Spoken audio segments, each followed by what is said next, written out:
Jo-Rosie, we're friends now. We're officially friends. Retrieving is a really interesting one, and I'm glad you used that one because it's one of my favourite ones. Parading what you've killed makes you a better mate. Gotcha. Makes you like, look at me, I'm so good at hunting. I'm so big peacock and strong. boy, yeah? Yeah, so people, you know about that. There's all these different kind of little things that we as dog trainers need to be aware of, because our job in puppy classes is to go... Sometimes they don't want to hear it. Sometimes they're adamant on them going to that puppy class and just... We didn't breed originally for that look. We bred for the behaviour. The look happened. Yeah. It's the other way around nowadays, though. Yeah. So then we're specifically going out of our way to breed animals that are not fit for the purpose they're originally bred for. Yeah. And instead we're breeding them to be as unfit as possible because that makes them easier pets. Yeah. Never in the history of animals has that ever happened. But I would rather be in a room with 10 aggressive Cocker Spaniels than one Exel Bully that could genuinely kill me. Yeah, absolutely. Whereas it doesn't work. The legislation doesn't work. If we look at countries that don't have breed-specific legislation, they are safer, with less dog fatalities, with less dog bites, with better control. Well, what fucking dog should I get? Because you're saying I'm not allowed anything. Labrador. Get a Labrador. Get a nice black Labrador. Because people are scared of it, because it's become like Voldemort and people don't want to say taboo. it. They don't want to learn about it. Yeah. But with that naivety comes a real problem, which is... On this week's episode of Caffeine and Canines, we have my friend Jo-Rosie Haffenden. Haffenden, who is a world-renowned dog trainer who has featured in multiple TV shows. She is a dog trainer, and in this episode we talk about genetics, epigenetics, breed-specific behaviour in dogs, controversy in dog training and dog training methods. It's a fantastic episode, and I hope you enjoy it as much as I did. See you in there. Jo-Rosie, we're friends now. We're officially friends. We're unlikely friends. Why are we officially unlikely friends? Well, we're friends, are we not? Yeah, we are. We've even been on the piss together. We have. And I thought that was probably a common thing for you, but I've heard down the grapevine that it's not. No? I thought you'd be like an out all the time type boy. No, absolutely not. Out Special like occasion. twice a year. I feel so honoured. When famous dog trainers come to visit, that's when. How many TV shows have you had? 3 that have been out and then 1 to come out. And what were they about? So the first one was Rescue Dog to Super Dog, which was a Channel 4 show where we got 6 dogs from Battersea Cats and Dogs Home and trained them up to be like assistance dogs. Yeah. That was my favourite because it's such a nice thing, like the nicest thing. Did they all work out? I did 3, and then the other presenter did 3. Yeah. All my 3 worked out. Okay. For a period of time, and then the little girl that I worked with, her disability changed a little bit, and then that dog ended up going to a dog trainer. What breed was that dog? Miniature poodle. And what did you train that dog to do? That one? Yes. So that's probably the least interesting one. So that one, it had to walk her to school. It had to help her get undressed. Okay. I'm trying to remember what mitigating. They all have to do 3 mitigating. They have to mitigate the disability of the person in 3 different ways. But the most interesting one I did, by a long shot, was a boxer called Poppy, and I trained her for Emily, who had narcolepsy. And the cool thing about narcolepsy is when you just pass out. You just you're just walking along, having a good day. I had an old rugby coach that had narcolepsy, and you'd be talking to you, and then next minute. Yeah, we had a teacher at school. Crazy. Like that. Nuts, right? Yeah. So she had it really bad, and she was a young, very pretty woman, and it was horrible because it happened on the trains in London and stuff, and she lost her job because she was a nurse, and it was really shit, terrible for her. Missing a stop in that. Yeah. So, but an interesting thing that not very many people know about narcolepsy is it has one of the strongest odours. Has a really strong odour. What does it smell like? What does narcolepsy smell like? I reckon it smells like sleep, but I don't know. You know that sleepy smell? I reckon that's probably what it is. But I don't know, but like a really acute version of that. That's what I imagine in my head. But so we trained Poppy to, when she fell down, because people would assume that she was drunk in the day or that she was on drugs because she was young and pretty. Yes. So they used to wee on her and really bad. So Poppy used to you trained the dog pick to up a sign and lie over the top of her. Yeah, okay. As soon as she fell down. Nice. But what breed was this dog? Boxer. Okay. Boxer cross staffy she was. And nice. Really my favourite of all the dogs trained by quite a long stretch. Not the dog I would have taken home, but the coolest one. Yep. And then so they did that. So we did that, and then what was cool about training that was that it wasn't long until Poppy started indicating prior to her having narcolepsy and telling her it was going to happen. Nice. Yeah. That's good. And in the end, the longest like she managed to do it 42 minutes once before she actually had a thing which gave her enough time to go home. Crazy. Nuts, isn't it? Isn't it super cool? Like their sense of smell. The dog's capability with the nose, isn't it? Like a ridiculous times more accurate than like our best machinery. We don't even or really something? know, but yeah, and it's really hard to count because how do you count that? Like it's not like cent per millimeter. Do you know what I mean? It's like cent cell per millimeter or anything like that. Because the whole olfactory system is completely different. Yeah. And like all the like little tubes and everything inside, and like the olfactory bulb is a completely different proportion in a dog's brain compared to ours. And like they have like the Jacobson organ, or we should call it the Jacobson organ, shouldn't we? Which is like a hole between the mouth tubes and the nose tubes. It's like a hole between them, that they think that they use that for social scenting. So they think that, so like, you know, when you see them Fleming, like horses do it and stuff like that as well, they think that they use that for social scenting. And social scenting is a whole nother world, which is just incredibly fascinating. Go on.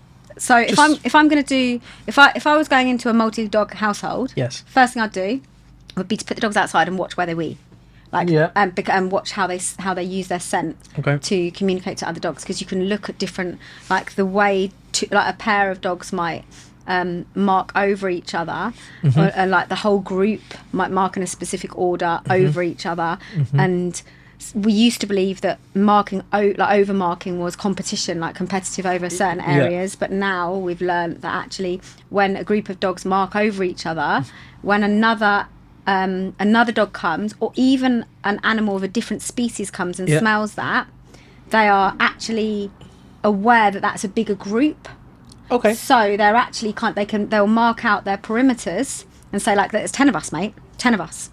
Gotcha. And so very often, like, there's almost a little bit of deception that we think might be happening, because often like the dominant male or dominant female will mark first and then again last. Almost like, oh, there's 14 of us, really.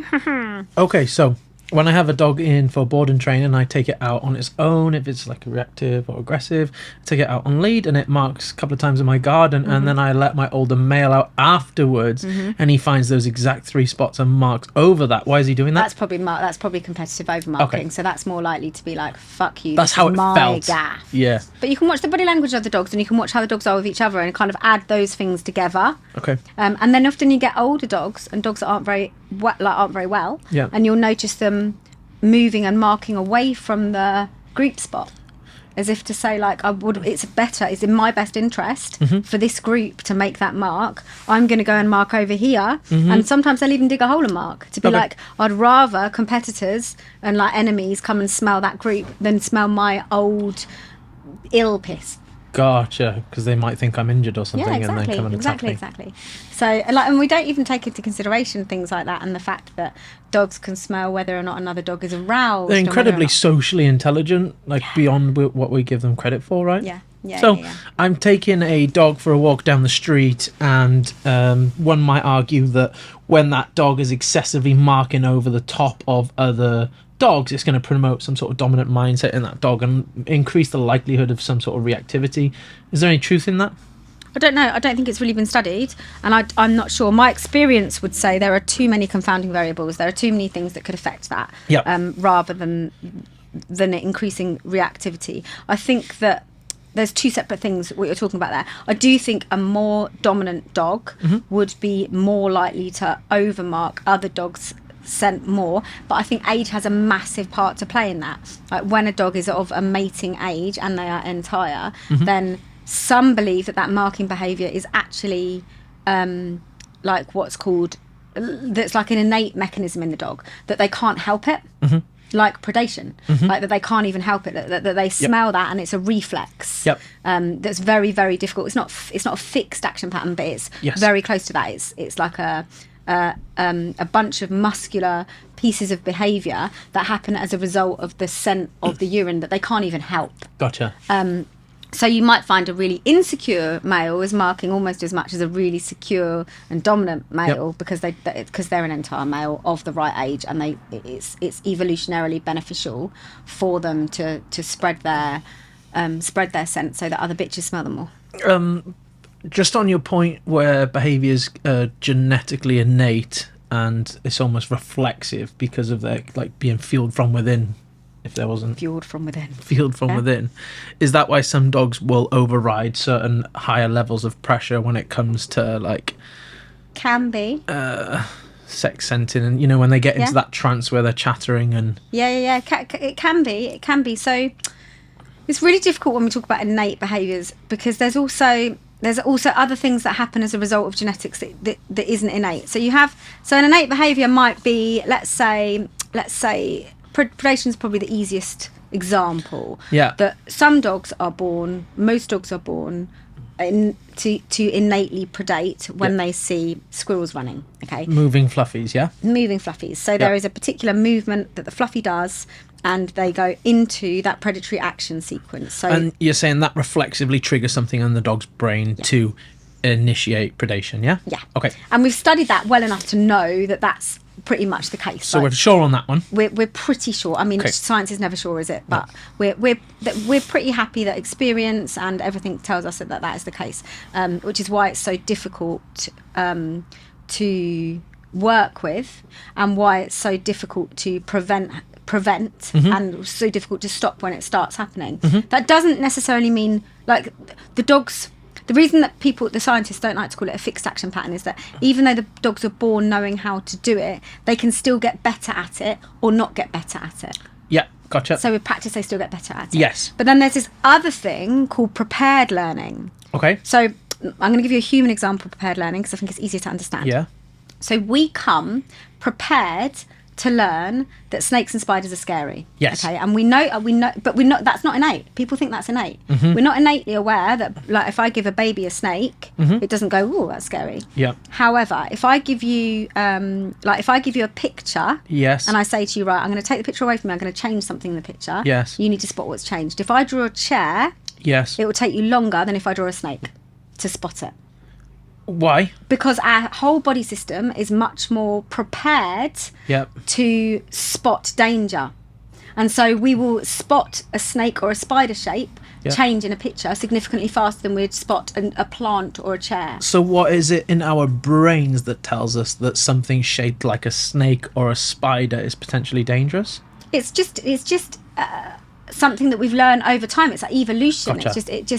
But we are prepared to learn that. We don't come having already learned that, so it's not innate. Gotcha. But we come with prepared learning. So dogs come with prepared learning too. Okay. For example, a Malinois will come prepared to a Mondial or a PSA bred Malinois will come prepared with a push bite. Yeah. Right. Yeah. Okay. Or a pit bull might come with a prepared grab bite. Yep.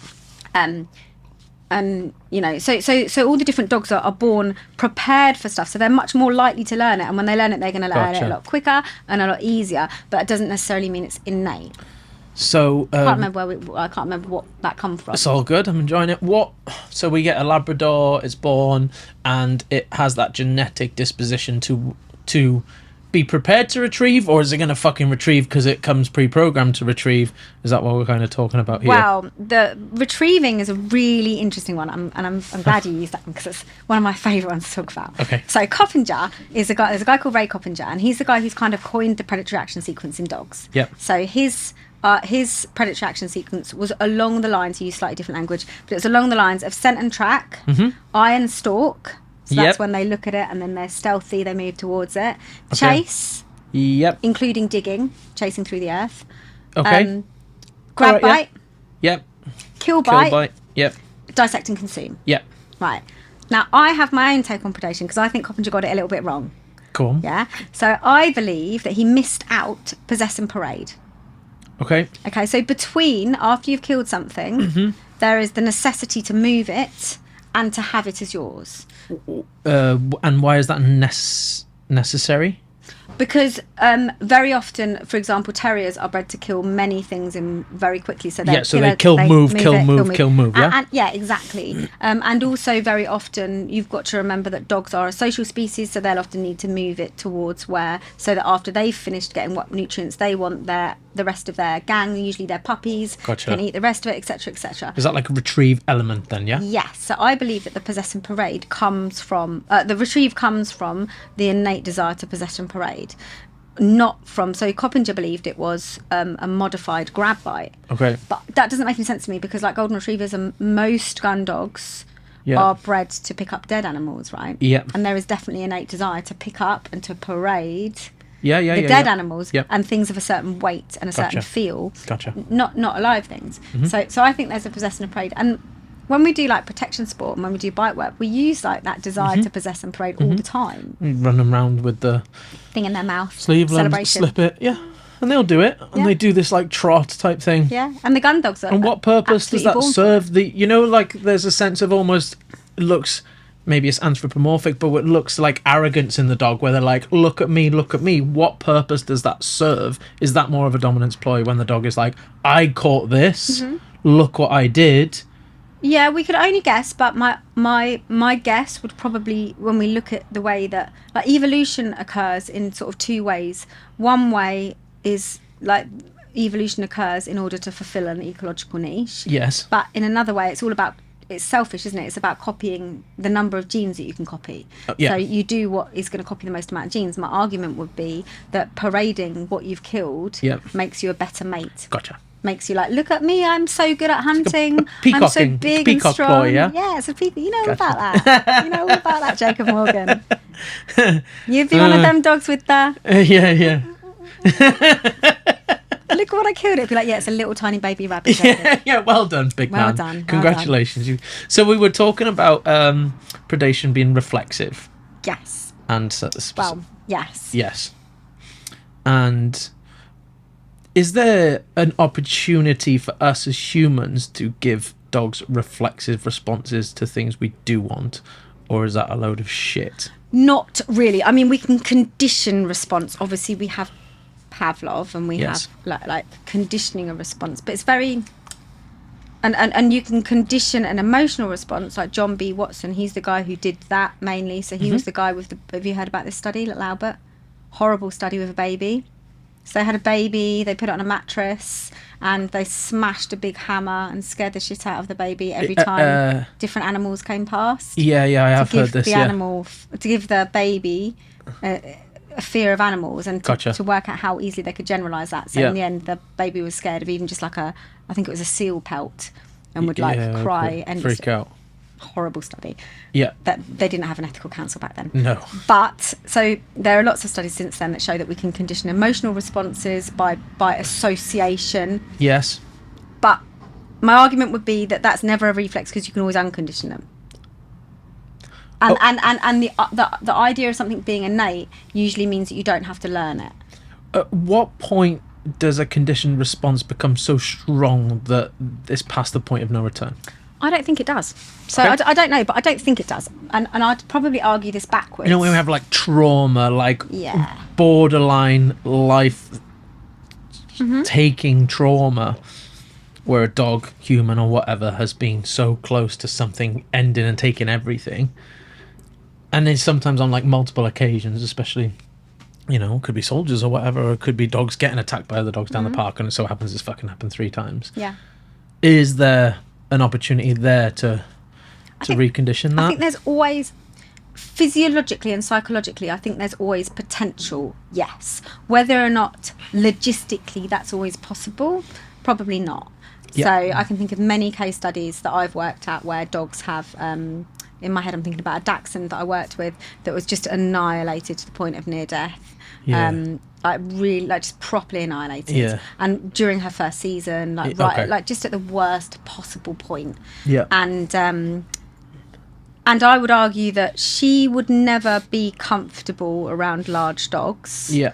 But I could equally argue that if I got 4 behaviourists to work in shifts 24 hours a day, every moment that she was awake, they would be working on it. Could they have changed it? Probably, yeah. Is that because of there's so much room for the the undoing of progress away from the training sessions where her life had to be managed to the point where or what? I think there's confounding variables as well, because I would argue it depends on how social the dog was to start with. So every animal is going to be born with a genetic range. There's a really cool study of pointer puppies where they got a really bold parents and really shy parents, and they switched the litters.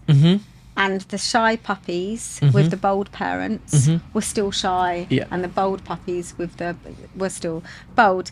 But the bold puppies with the shy parents were kind of as least bold as they would have been.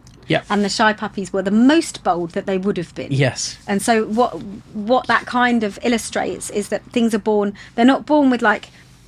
You're not born going. Well, you're going to be like, I don't know, like 8% heartthrob, right? You're born like with you're going to be like a range of 8% and 80% heartthrob, and then depending on your like experience, depending on how your genes are expressed, getting heartbroken and like going and having a glow up and things like that. Exactly is going to impact where you sit on that scale. And so because of that, there's always potential for change. Whether or not there's potential for full rehabilitation in every dog, no. We've got to work out. And as our job as like good behaviourists and good trainers is to kind of be able to assess that stuff, right? And go, right, who is this dog? What is innate in this dog? Like for this dog, let's say you bring in 2 cases. One of them is a Hungarian Vizsla, who's and then one of them is a Pit Bull Terrier. Both of them have got dog aggression. Both of them are coming in, and they're both to the blind eye, to the civilian, they both behave in the same way. They see another dog, they bark, they lunge, etc., etc. Our job is to go, well, there's possibly, and let's have a look at this, but it's highly likely that this pit bull has an innate desire to fuck up other dogs. He's going to love a scrap. Right, and this one's probably innately a little bit neurotic, and she's probably a little bit anxious, etc., etc. And then it's also our job to say, well, where on the genetic, we need to test where on the genetic range, like what we need to make a guess and go, what range is this? Because we need to be able to say, and a realistic goal for this dog would be to end up being this social. And in the worst case scenario, it's going to be this antisocial. And same for this dog. So we might end up, it'd be highly likely that with a pit bull, we'd end up saying tolerance of other dogs is what we're going to aim towards. We're going to work on a protocol where this dog doesn't want to fuck up every dog he sees and is able to engage with us and control himself and self-control. But with this Vizsla, we might go, actually, this dog could be a highly social dog. And let's work towards her actually developing some trust and some decent social relationships. And as our job, that's our job, isn't it? To be able to assess that very quickly and to work out what the dog comes with, enough to know what the realistic goals are, and then how to proceed. Just goes to show, doesn't it, when people bring in maybe like a nervous rescue dog that's shy of other dogs and things like that, the first thought is that dog's been attacked by multiple dogs, but there could just be a large genetic component where that dog is totally introverted. And I think more often than not, and again, we don't know for sure, more often than not, I think that's often the case because of, you know, my dog Stark has been absolutely leathered by his big brother and sister. He is not scared of other dogs in the slightest. But if that had happened to a different dog with a different genetic kind of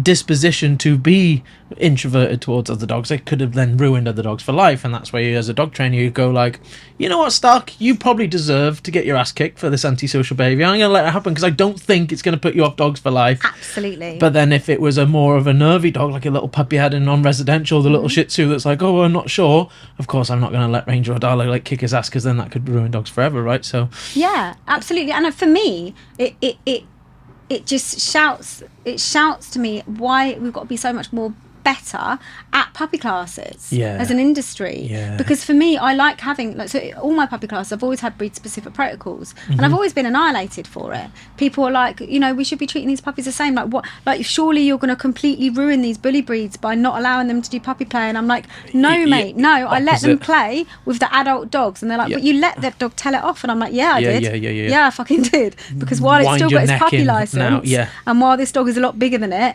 this is the right way to do it. Because if not, if it gets in a scrap, if it goes and dominates the other puppies, it's going to love it. it's going to love it. And then equally you find these like little King Charles Cavalier Spaniels that are scared to come out of their box. Promoting that preparedness again, isn't it? And he's got that preparedness to be bullish with other dogs. We don't want to cultivate that in a Royal Rumble style puppy play class or whatever, where he's just going to, at 12 weeks old, learn he's fucking Hulk Hogan. Yeah. Because by the time he's 10 months and, you know, the balls are starting to fucking really get kicking, then we've got massive problems. And the same with a lot of the gun dog breeds. Like for gun dog puppies in classes, I'll always say to the owners, we're going to do the retrieve a little bit differently, because you're not going to take the item off the dog ever, like not for the first 6 months.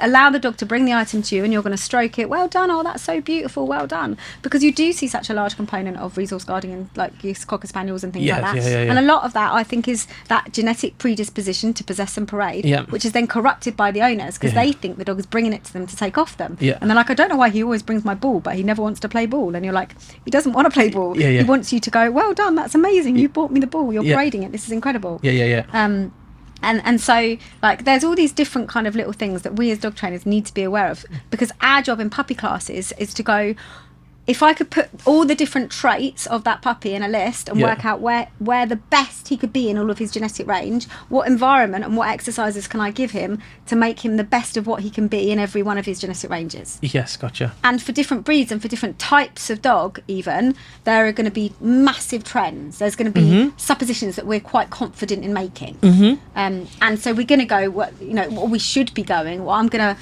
say best case scenario, that dog's going to be, super social, really confident, really nice dog. So let's make him that by pushing him through really hard, stressful resilience testing, for example. Let's get him out there. Like, yes, he looks stressed. Don't worry about it. Smash him through, because this guy's going to be fine. And then with this guy, you might go, right, no. We're going to take this back. We're going to build him very slowly. Slow and steady wins the race. But that's our job. And too many people jump into it. Too many people do puppy classes before they do anything else. Yeah, because they feel like that's to be honest, puppy classes, I think, is the most difficult aspect, because you've got to make all those little decisions.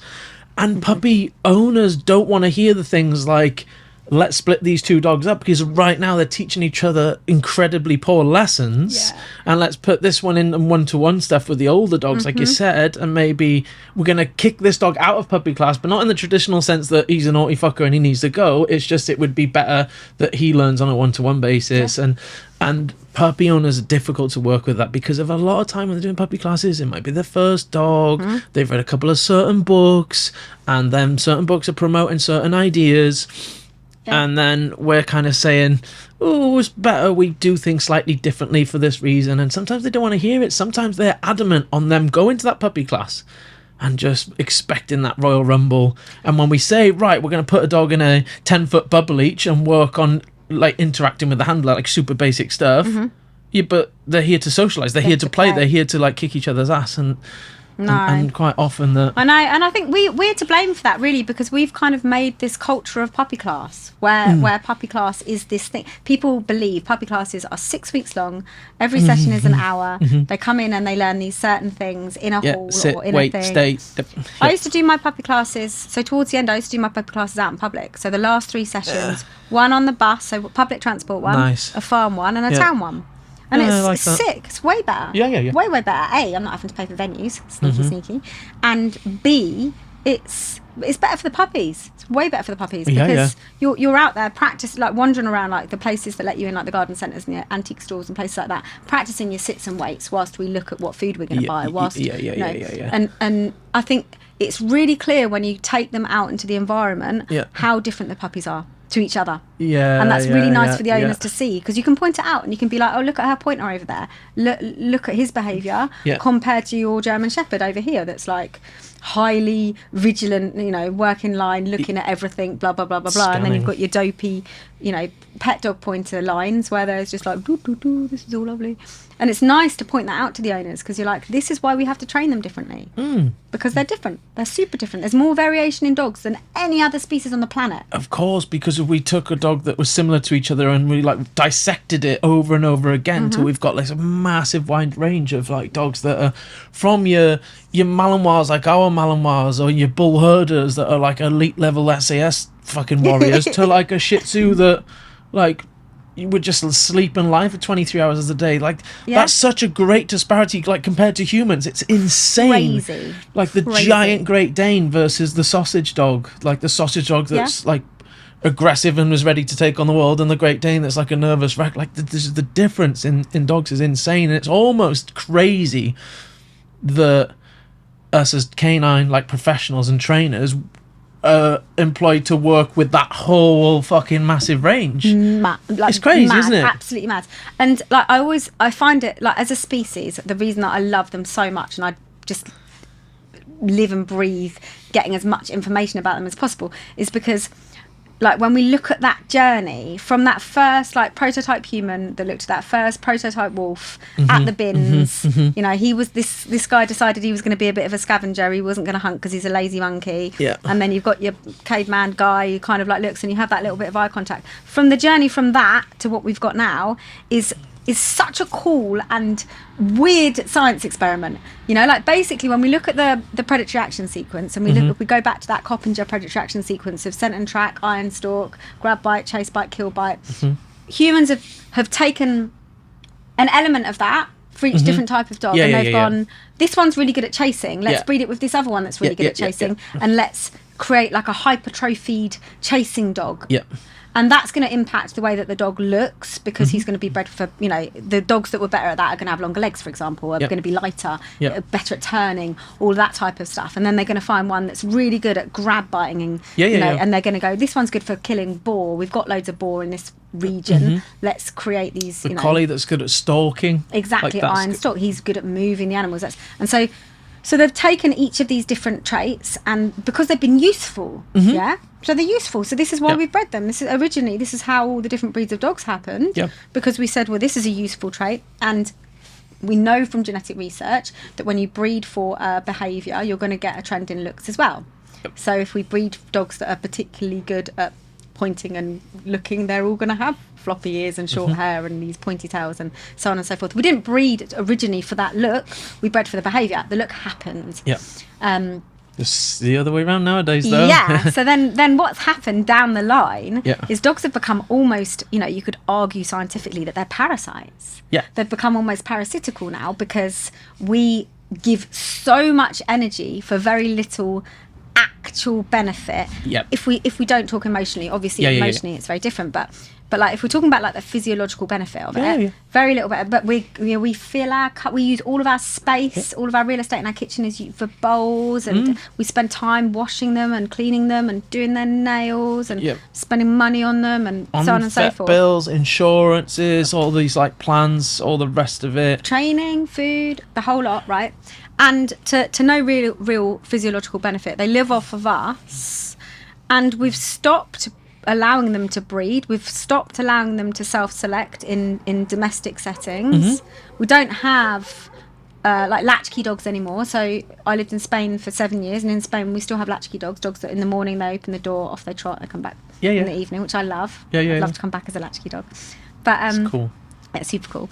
But and instead we have, you know, Kevin the Frenchie, who has been bred solely because he's lilac in colour, and he has these short, stubby, toad-like legs, massive, great big eyes, because humans love, you know, the Disneyfication of animals is what happens as a result of domestication. Like, we like big eyes and squished faces, and we're breeding for. We're specifically going out of our way to breed animals that are not fit for the purpose they're originally bred for, and instead we're breeding them to be as unfit as possible, because that makes them easier pets. Never in the history of animals has that ever happened. No. Ever. No. And now we're seeing, like, what happens now? It's like this weird petri dish of mould that we've put on the side, and now we're going, And we don't really know where it's going to go. But it's so interesting, and they're so cute. They are cute, and it is fascinating, and I feel like we're in this, like, crossroads where we haven't outbred the genetic desire to potentially still work out of the dog, but yet we've got the pet looking dog, but we forget that Kevin the Frenchie still has all that genetic makeup and tenacity, and then we're like, well, what the fuck? I bought this lilac Frenchie to sit on my sofa all day, but yet, like, when he's out and about, he sees a small dog, like, across the street, and he's going fucking mental, and it's like, well, He's not quite evolved from not being a dog yet. He's still a dog, remember? He's still a dog. And he's still going to have all that. And I really liked your point on how we took different components from the predatory sequence and manipulated it into jobs. And I've always thought about it with the Labrador and the Border Collie. And I think now that you've said that, I think we can find 1,000,001 examples of that happening. I want to turn back to the predatory sequence and how that is with pretty sure that's a reflexive response. And I want to talk like really simple layman's dog training terms now. And I want to talk about ways we can utilize potentially our dog's predatory desires to condition a potent recall, for example. So what sort of things can we do to tap into our dog's predatory desire to promote a really strong recall? So what makes me laugh is that you managed to find the least layman way of asking that question in the whole fucking universe. Sorry. I'm like, what's he like? So what you're saying is, as predators, because we know they're predators. I want to get onto a big question. I'm just tiptoeing in there. How can we train a decent recall? Yes. Right. Are we talking about a decent recall away from predation, or are we just talking about generally a decent recall? No. So I want to know how we can utilize our dog's prey drive to work in our favour. Yes. Yeah. Okay, so for me, there's a basic, simple test that you can do with a flirt pole, where you get the flirt pole out and you mimic the predatory action sequence. Yes. So the animal, to start with, is on you. So when we're talking about play mechanics, for anyone who's listening to this and isn't watching it, I'm holding like a fake bird next to my chest. Yep. Right. Okay. And to start with, that's where the toy starts, and it creeps down. And you can often give it eyes and it hides, and you give it eyes and it hides, and then you let it creep down your body. It goes on the floor and then it runs away, and you watch the dog as a dog trainer, and you assess, or even as a dog owner can do this, and you assess what aspects of the predatory action sequence the dog is most interested in. Okay. So to me, there's often very clear trends. For example, I have 4 dogs of 3 different breeds. I have a Bull Terrier cross, I have a Hungarian Vizsla, and I have 2 Malinois. And it's very obvious to me that the Vizsla's favourite bit is when I give it eyes. And she can watch it. Okay. And she gets the anticipation for her. That is the payoff. She fucking loves it. That's when I can see that dopamine increasing, the effort into what she's doing. Is that because she's a HPR dog and her job is to fucking point things out, right? Yeah, it's like, and she's there super it is. sticky too, so she really likes that eye bit. That Gotcha. eye bit is the best bit for her. For my Bull Terrier, without a doubt, it's grabbing it and holding on to it and not letting go of it if she can. Which makes sense. She was bred to jump up and bite bears and not let them go. And then... crazy. Nuts, isn't it? And then... for my Mallies, it's the bite bit. It's a very different type of bite to my Bull Terrier. Like, they like to, their bit of it is that bite and then that fight. And the fight for them is a very different style of fight than it is to the Bull Terrier, because for her, if I just held it stationary off the floor and she hung on it, that would be best. That would be prized. That would be 1,000% the nicest bit. Yeah. Whereas for them, they almost want a level of camaraderie in the fighting. They want the fighting to be a game, the Mallies. Yep. They want it to be a game between the two of us. Yes. And so there isn't ever really a winner, if you like.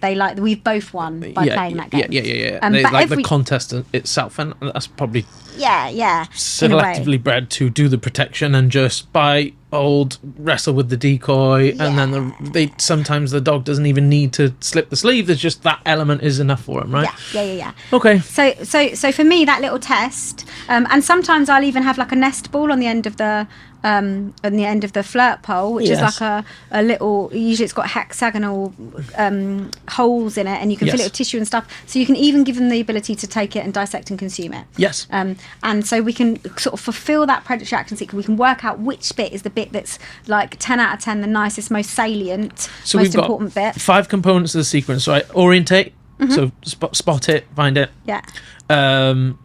Stalk it. Yeah. Eye, stalk. Yeah. Chase. Grab, bite, kill, bite, kill and dissect. Yeah. Okay. So we got 6. 7. Okay. What was the 7th? We've got a 7 track. Oh, okay. So, is it what type of dog might find the most value in the sensing element? Hounds. Yeah. Your hounds, most definitely. Okay. And terriers as well, because they obviously are bred to hunt things underground. So, we have our dog, we do that little test, and let's score each component out of 10, for example. Yeah, perfect. For your Malinois, where's the 9, 10 out of 10s? The biting and the bite and fight. And where's the lower end of things? They're a high drive dog, so I would argue that they're quite high in every bit. And for me, that's the definition of a high drive dog. I think you could very easily and reliably test the drive. And when I'm talking about drive, I'm talking about the desire to participate in behaviour. Yeah. And I think you could quite easily assess that based solely on the predatory action sequence of a flirt pole. So I would say a higher drive dog will have high scores in it all, and the Malinois is usually, as a tendency, a dog that is high drive, and so it will have high scores in all of them, with the highest being there. However, the lowest would probably, the lowest would be eye if it's done badly, but then having said that, I think they get off with the anticipation of the eye as well. Maybe dissect and consume for quite a lot of the Mallies would be the lowest, but with the Shepherds, the dissect and consume is quite high. Gotcha. And with something like a Vizsla or a Basset Hound, again, a lower drive dog, all of the scores throughout would be lower. And so you're then just looking at what. But the other way to assess it, or the other way that pet owners, I think, is a good way to assess it, is see what the dog does when you come home. Okay. Because when the dog is in a high state of arousal, most often it will fall back to the part of the predatory action sequence the breed has been selected to do. That is that it's got the highest drive to do. So when I come home, my bull terrier will jump up at me, if I'm honest. My Malinois will snap and try and bite me. And my Hungarian Vizsla will go and pick up a shoe and run around with it. And that's why your golden retriever is going to pick up a cushion and bring it to you, right? Yeah, and I also think it's a really good way to select dogs. Because I think that for me, I'll look at this and I think to myself, worst case scenarios can be quite easily predicted based on where on the highest value part of the predatory action sequence. Because if I like the worst case scenario for what are you laughing at? This could swiftly turn into a very contentious subject, which I'm going to steer it towards in a second. But go on. Yeah. So like worst case scenario, your Malinois is going to fucking nail someone. Yeah. So whereas worst case scenario for a golden retriever, it's going to maybe dissect some tissue because it's a bit like goose feather. So you take a very large mixed bull breed, for example. What, like an Exel? Something like that. And you stick it and it's a happy-go-lucky friendly dog, but you stick it in a heightened state of arousal.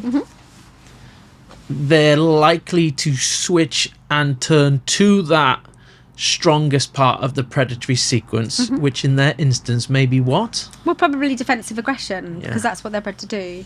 And we have to be careful. So with the predatory action sequence, it comes with a pinch of salt, because we've selected our dogs away from being predators, and because they kind of selected themselves away from being predators by becoming scavengers, which is why they're dogs, right? And so there is this kind of step away from it, and I think that we don't generally in our industry, but I think we should make a discrepancy between predatory behaviour and selectively driven behaviour that the dog has been selected to have a drive for. So for example, when I watch a collie, and I know that there are some sheepdog, especially some trialers, that I've had this argument with before, and they're going to hate me for saying this, but I'm going to say it anyway. So if I look at a sheepdog chasing sheep, for me that isn't predatory. It's a selective drive behaviour, and there's a difference because there's different inhibitions in different places. The dog doesn't nail the sheep or try and eat them. There's no desire for the dog to consume. But it's been cultivated from that initial desire, right? From the initial desire, but the selective drive behaviour that comes out as a result of it is slightly different. It's not predation and itself. It's not predation, and therefore it's less reflexive as well. I think it's more prepared than it is innate. Yeah, like a Labrador fetching the dummy, that's not predation, but it's a manipulation of the predatory sequence, or a component of the predatory sequence. Nailed it, yeah. Okay.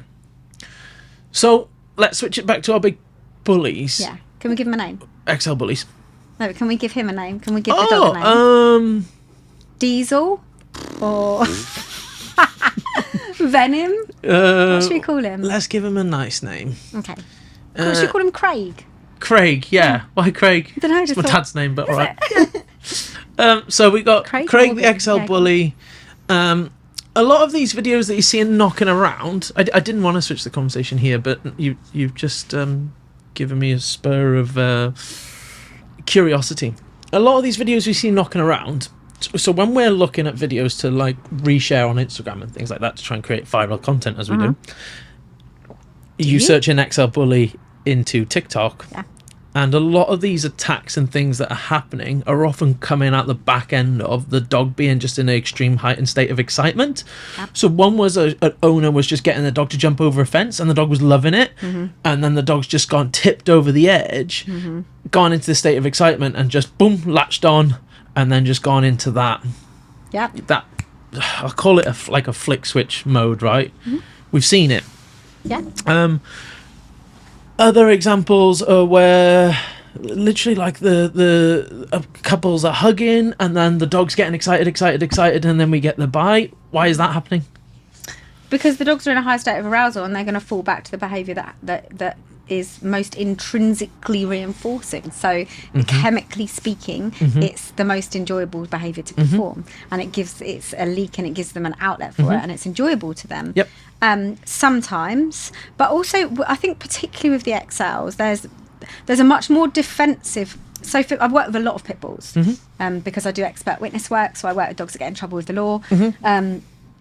And there's a real difference between the pit bulls and the Exels. Yeah, I'd agree. And the pit bulls are bred to be game. Yep. Yeah, and so for them, you can be their favourite person by mm-hmm. being their worst enemy, and they love it, right? Yeah. They're looking like I had a registered pit bull for 14 years. Game, as in they like conflict. Well, I'm gonna tell you what I think. What game? I've worked with quite a lot of the dog fighters as well. Yep. And I would say for me, a game bred pit bull is a dog that genuinely sees a game in opposition. Okay. He enjoys and seeks out the ability to oppose. Mm-hmm. And when we think about dog fighting, it makes sense, because if it was about finding a dog to kill another dog, mm-hmm. you wouldn't use a pit bull. You'd use something like a fucking Rottweiler or a Mastiff or something with massive jaw pressure that's going to just annihilate it. Yep. But it's about betting. It was always about betting. So they wanted a good game. They wanted dogs that were well matched, that are going to fight for a long time. Yep. So they want dogs that are going to enjoy that and to keep going and keep going. Yep. So you have your game bred pit bulls that are bred to do the same part of the predatory action sequence, i.e. grab on, hold on. Mm-hmm. But their attitude towards it is very different. Mm-hmm. It's gamey. Mm-hmm. And so they're looking to chase, and they're looking, and they're a lot more vocal in it. There's a lot more movement in it. Yep. There's a lot more, dare I say it, fun in it. The Exels that I've worked with, especially like what I would class as the bad lines, mm-hmm. the ones who are really, truly dangerous dogs, mm-hmm. Are much more stoic, much more defensive. Okay. So they have a lot more Mastiff type traits. Yes. Whereby there's a lot more propensity for resource guarding, mm-hmm. and there's a lot more propensity for territorial behaviour. Mm-hmm. There's a lot more protective nature. Possessive over. Possessive. Yeah. Exactly. And there's a lot more of a stoic, which makes it feel more like a switch. Yeah. And there's this defensiveness. Yep. Which comes now. I want to make a big difference. Defensiveness and fear are not the same thing. And, mm-hmm. and I think people often think that when we're talking about a dog that's defensive, mm-hmm. we're talking about it in the same kind of colloquial way that we'd say that a human is very defensive and that they're insecure. And it's not that. How could we differentiate defensive behaviour and fearful behaviour? So fearful behaviour is always very backwards moving. Yep. The animal's main desire is to get rid of the thing. Mm-hmm. Defensive behaviour with dogs, especially dogs that have been bred to be defensive, Rottweilers are often the most visually enjoyable dogs to watch to be defensive, mm-hmm. because you can watch them seek out opportunities to find something suspicious. Yep. You know, you take them out on the lead and they're like literally like this, fucking there's got to be an enemy in here somewhere. Yeah. I've got to find it. And they're looking for opportunities to be defensive. Yeah. And then you have other behaviour that you can see really clearly, like as soon as you put if you have American Bulldogs are another great example, and as soon as you hold and you pull pressure on the back of the collar, the dog goes whoa, whoa, whoa, whoa, and that's that forward motion. Yeah. He's looking for an opportunity to be defensive because it's intrinsically reinforcing. It's what he's bred to do genetically. All his genes and all his chemistry is having like a fucking wild party at this point. They're like, we're getting to do this. Mm-hmm. And so there's all these little triggers, you know, put a Rottweiler in a kennel or grab the collar of an American Bulldog, and you'll see that defensive behaviour, but it's all very forward. The dog wants to do it, they seek out opportunities to do it, and when they do it, they love it. Considering all of that you've just said, isn't it mental that someone has a Rottweiler that could be food aggressive and they go and put their hand on their collar and try and drag it away? Fucking crazy. Fucking insane, isn't it? So nuts. Or like you read these reports of people that have said, you need your children to show their dominance, so go and get some food out the bowl, and you're like, no, please don't do that. Please, God, don't do that. Please don't do that. As you were saying, Yeah, so because of that, I think it's important that because I think people kind of put especially now because of the legal changes that have been made, they kind of put the pit bull and the Exel into the same camp as if the same things are happening, and it's not really the same. It's not really the same. I see when I've worked with pit bulls that have been prosecuted for both sections of the law, not only being a pit bull but also being dangerously out of control. Yes. Very often it's predatory. Very often it's a kid on a bike, or something. Very often, or two people having a fight and the dog getting involved. Very, very often, more often than anything, it's two dogs fighting and someone putting their hand in. That's super, super common. With the Exels, it's a bit different, and very often it's food guarding, or it's guarding of some kind, or it's that defensive behaviour where the dog is slightly reactive. Something arousing happens, so that switch is taken. The dog turns into defensive mode because that's what he's been seeking out anyway. He's like, brilliant, these people are cuddling now. Brilliant. I describe them as edgy, as in they're on the edge. They're so looking that for little tip of arousal just like tips them over. Yeah, and it tips them over into where it might tip a collie over into looking at something. It tips them over into this defensive, I'm going to fuck you up type mode. The owner's natural response correctly is to control the dog. How do they do that? Grab hold of the collar, grab hold of the lead, put pressure on the lead. All things we do in protection sports to make the dog more defensive. Yeah, make them more defensive. So we confine them, we stop them from. We allow them to fixate and to load up as well. A lot, you see it a lot. And then the dogs become more and more defensive, and ultimately that usually is what. And then the loss of control. So either someone lets go of the lead, or someone or the dog runs, or it's off lead anyway, or you get that redirection. And when you get the redirection, especially practice redirection, where the dog's done it a couple of times before and it's worked, it's paid off because it's meant that the owners let the lead go and then the dog goes in. What do you say about the capability of this dog compared to other dogs? Is there other dogs with similar or worse mindsets that are a lot less capable that haven't made the front pages because of their lack of capability compared to a dog like an Exel Bully? Oh my god, yeah. They're 65 kilos on average, 60 odd kilos on average. Their jaws have immense bite pressure. They're just capable. I always say, people always say to me, but there's lots of nervous cockapoos, and you get bit by cocker spaniels and Labradors and all the rest of it. They're great in volume, but I would rather be in a room with 10 aggressive cocker spaniels than one Exel Bully that could genuinely kill me. Yeah, absolutely. Whereas a cockapoo is going to maybe put me in A&E and a couple of stitches. 100%. And my argument, so I would agree with all of that. Yeah, and so you'd think that my argument would be banning these dogs is right. Yeah, but it's not. I don't think it's the right thing to do, and I'll tell you for why, Jacob Morgan. And that is tell me for why, Jo-Rosie. And that is because it doesn't work. The legislation doesn't work. And for me, there's nothing else. It's not even worth thinking about. It's pointless. If we look at countries that don't have breed-specific legislation, they are safer, with less dog fatalities, with less dog bites, with better control. If we look at the period of time since we banned pit bull terriers, what's happened to dog bites? They've gone up. What's happened to fatal attacks? It's gone up. What's happened to the amount of pit bull terriers we have in this country? It's gone up. It doesn't work. It's not that breeding. It's just like whack-a-mole.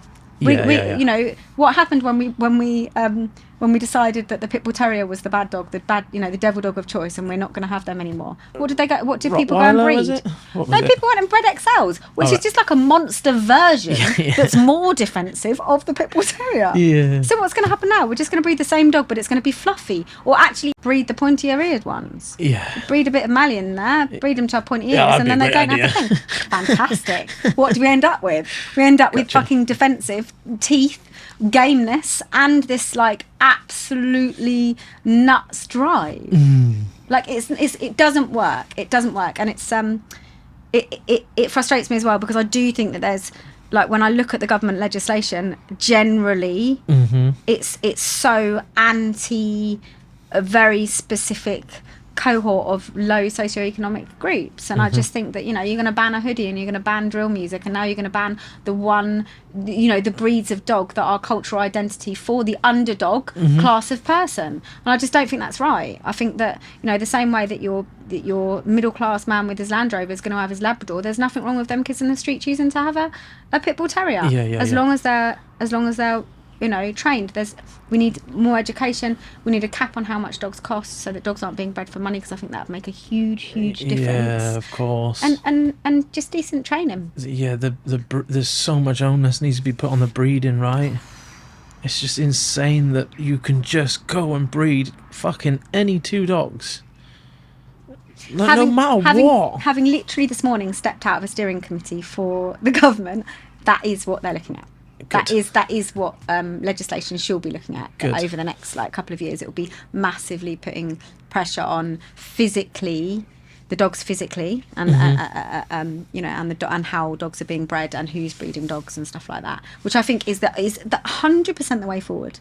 100%. Yeah. If we breed better dogs, then these bad dogs. There's going to be less bad dogs out there. You can get some dogs that are just so well bred and fucking so happy-go-lucky. Yeah. You go to an owner like, fuck me, this should be terrible. You're making so many mistakes, but he's an alright bred dog, so we're doing well. And you can get then other owners that have just I've fucking been to 48 trainers, I've done this since he was a puppy, I've been to 38 puppy class, and yet he's still trying to fucking kill everyone. Yeah. That's because he was destined to fail, because of some wanker breeder somewhere has gone and got his fucking ropey Corso, his fucking ropey Exel Bully that wants to absolutely kill everyone, and gone, I want to make a quick buck. Yeah, 100%. You were always doomed to fail. Absolutely, because those genetic ranges come from somewhere. Yeah. They come from the parents, which is why it's so important to go and see the parents. I think this is why people need to talk more about genetic predispositions, because of it's a massive component. It's not all about how you raise them. No, not breed. It's absolutely insane how that is still commented under so many of our posts. It's just it's gonna get more dogs in trouble, because of the people are just gonna I can get a pit bull, he's not gonna want to fight other dogs. I can get a pit bull as long as I love him. I give him a nice home, and he has a nice bed, and he's get water, and he plays with other puppies. He'll be a great dog. No, he might grow up and think, do you know what I really want to do? I want to go fuck up that Labrador over there. But I think also dog trainers are really scared of saying that what dogs enjoy. And the thing is, I've got tattoos of pit bulls on my arm. I love the bully breeds, and I can say all this openly, because to love them is to know them and to know what they're like, and they've got so many good traits. You can't get a more human dog. No. They would live under your skin, and Archie, my old pit bull, was the best dog in the whole wide world. No dog will ever come close to him. And they're like a human. They think like a human. Their emotional intelligence is just bar none. Insane. There's so many good things about them. They're so much fun. They've got so much drive. If you work them, you can have beautiful control on them. Not for everybody. No. They're not a fucking. They're somewhere between a Malamara and a border collie. Yeah. And that's where they need to be pitched. Not, because I get frustrated with all these people saying, well, no, they make a fantastic family dog. And they're nanny dogs. And you're like, and listen, if you're gonna choose a family dog, just go and get yourself a nice Labrador. Yeah. Just go and get yourself a nice crossbreed that's a nice little terrier mixed bred dog. Yeah, there'll be a 5-year-old one down the pound now that just because of that. You just get 5-7 good years out of it, and it's fucking sweet. Absolutely, and you don't need any more than that, really. No. People are like, oh no, I want a puppy because I want to have it. I'm like, honestly, by year 14, you're not going to be saying that anymore. Yeah. You're going to be wishing you could get another puppy. Yeah. But it makes me laugh as well, though, because when you think about what we were talking about before, about the fact that if you breed dogs for personality traits, you get looks, and now we've started to breed looks and you get these specific personality traits. It works the other way, right? So I was thinking about this today, because certain Northern European countries have started to put in laws about how long noses can be. Okay. And so for example, they've got a snout. Or how short noses can be. A snout. The snout. Afghan minimum. hounds banned. Borzois. Cut that top off. But they've started. I sometimes think to myself, imagine if you did this with humans. Oh, you're not allowed. Your nose is only allowed to be this, otherwise you can't breed. But that's because we're allowed to choose our own mate. This is where we've gone wrong, you see, because we don't allow dogs to choose their own mates. But anyway, but the problem with this is that if we start breeding for behaviour, so let's say we're going to go, right, we're only going to breed the pit bull terriers that don't fight other pit bull terriers. Yeah. we're going to, like, 16 generations, they're not going to look like pit bull terriers. No, yeah. And this is the problem, because we love them. Yeah. So you kind of have to take the rough with the smooth a little bit with your breed if you're going to really love that breed. Yeah. And it's why you have things like the working Cocker Spaniel and the show Cocker Spaniel, that the behaviour tendencies are so different that when they put them in a study compared to Border Collies, they found that there is less difference between the behaviour of the show Cocker, the working Cocker and the working Border Collie than there is between the show Cocker and the working Cocker. Gotcha. So there's less difference between the dogs of the same breed but bred through different lines than there was between different breeds. And I'm sure, as an experienced trainer, we see this all the time, right? Like, a working Cocker is pretty much a different breed. Same as a German Shepherd. Like, a working German Shepherd is a completely different breed to a show. Yeah, it's not just a German Shepherd, is it? They're just and people think, well, I'm going to get a working one because they're more healthy, and you're like, whoa, hold your horses for a minute, let's think about this. But and so, like, people are probably listening to this like, well, what fucking dog should I get? Because you're saying I'm not allowed anything. Labrador. Get a Labrador. Get a nice black Labrador. Yeah, black one. Yeah, not a red one. That's what I. We just made a reel on that yesterday. Did you? Yeah. It was like 3 breeds of dogs that are fucking underestimated by first-time dog owners. It was like Shepherd, Border Collie, Whistler, and then at the end I was like, just get a black Labrador. Yeah, they're fucking amazing. They're so good. They're so good. They're like a gift. Yeah. Like, they're like an absolute gift. If you like dogs, you will like a black Labrador. They give you everything you want. They're loving. They're sensible. They're like, you don't want to go and absolutely smash other dogs' heads in. And a lot of people go, I'm going to go for a rare breed. And like, as soon as I say it, you're like, really? Because the genetic pool is like this big, and they're going to be so much closer to what they were bred to do. Yeah. Because of that. And so, like, you end up that's a good point. So, like, quite a lot of people get Spanish water dogs now, and in Spain, do you know what? They've got as much drive as a Malinois. They climb trees, is that right? Nuts. They climb trees. Yeah. Like the Spanish water dogs they're insane. They're like absolutely nuts. I've done 2 legal cases here for Spanish water dogs. One that bit a postman, like, bad. And one that bit a kid. How much would you say lack of genetic fulfillment accounts for behavioural issues in your average pet dog nowadays? Quite high when it comes to behaviour problems. Quite high.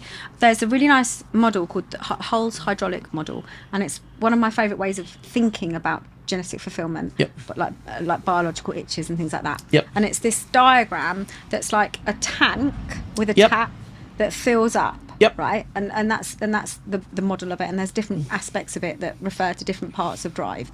But ultimately, the premise of it is that the more you practice something, the more the tap's going to flow harder. Okay, without a doubt.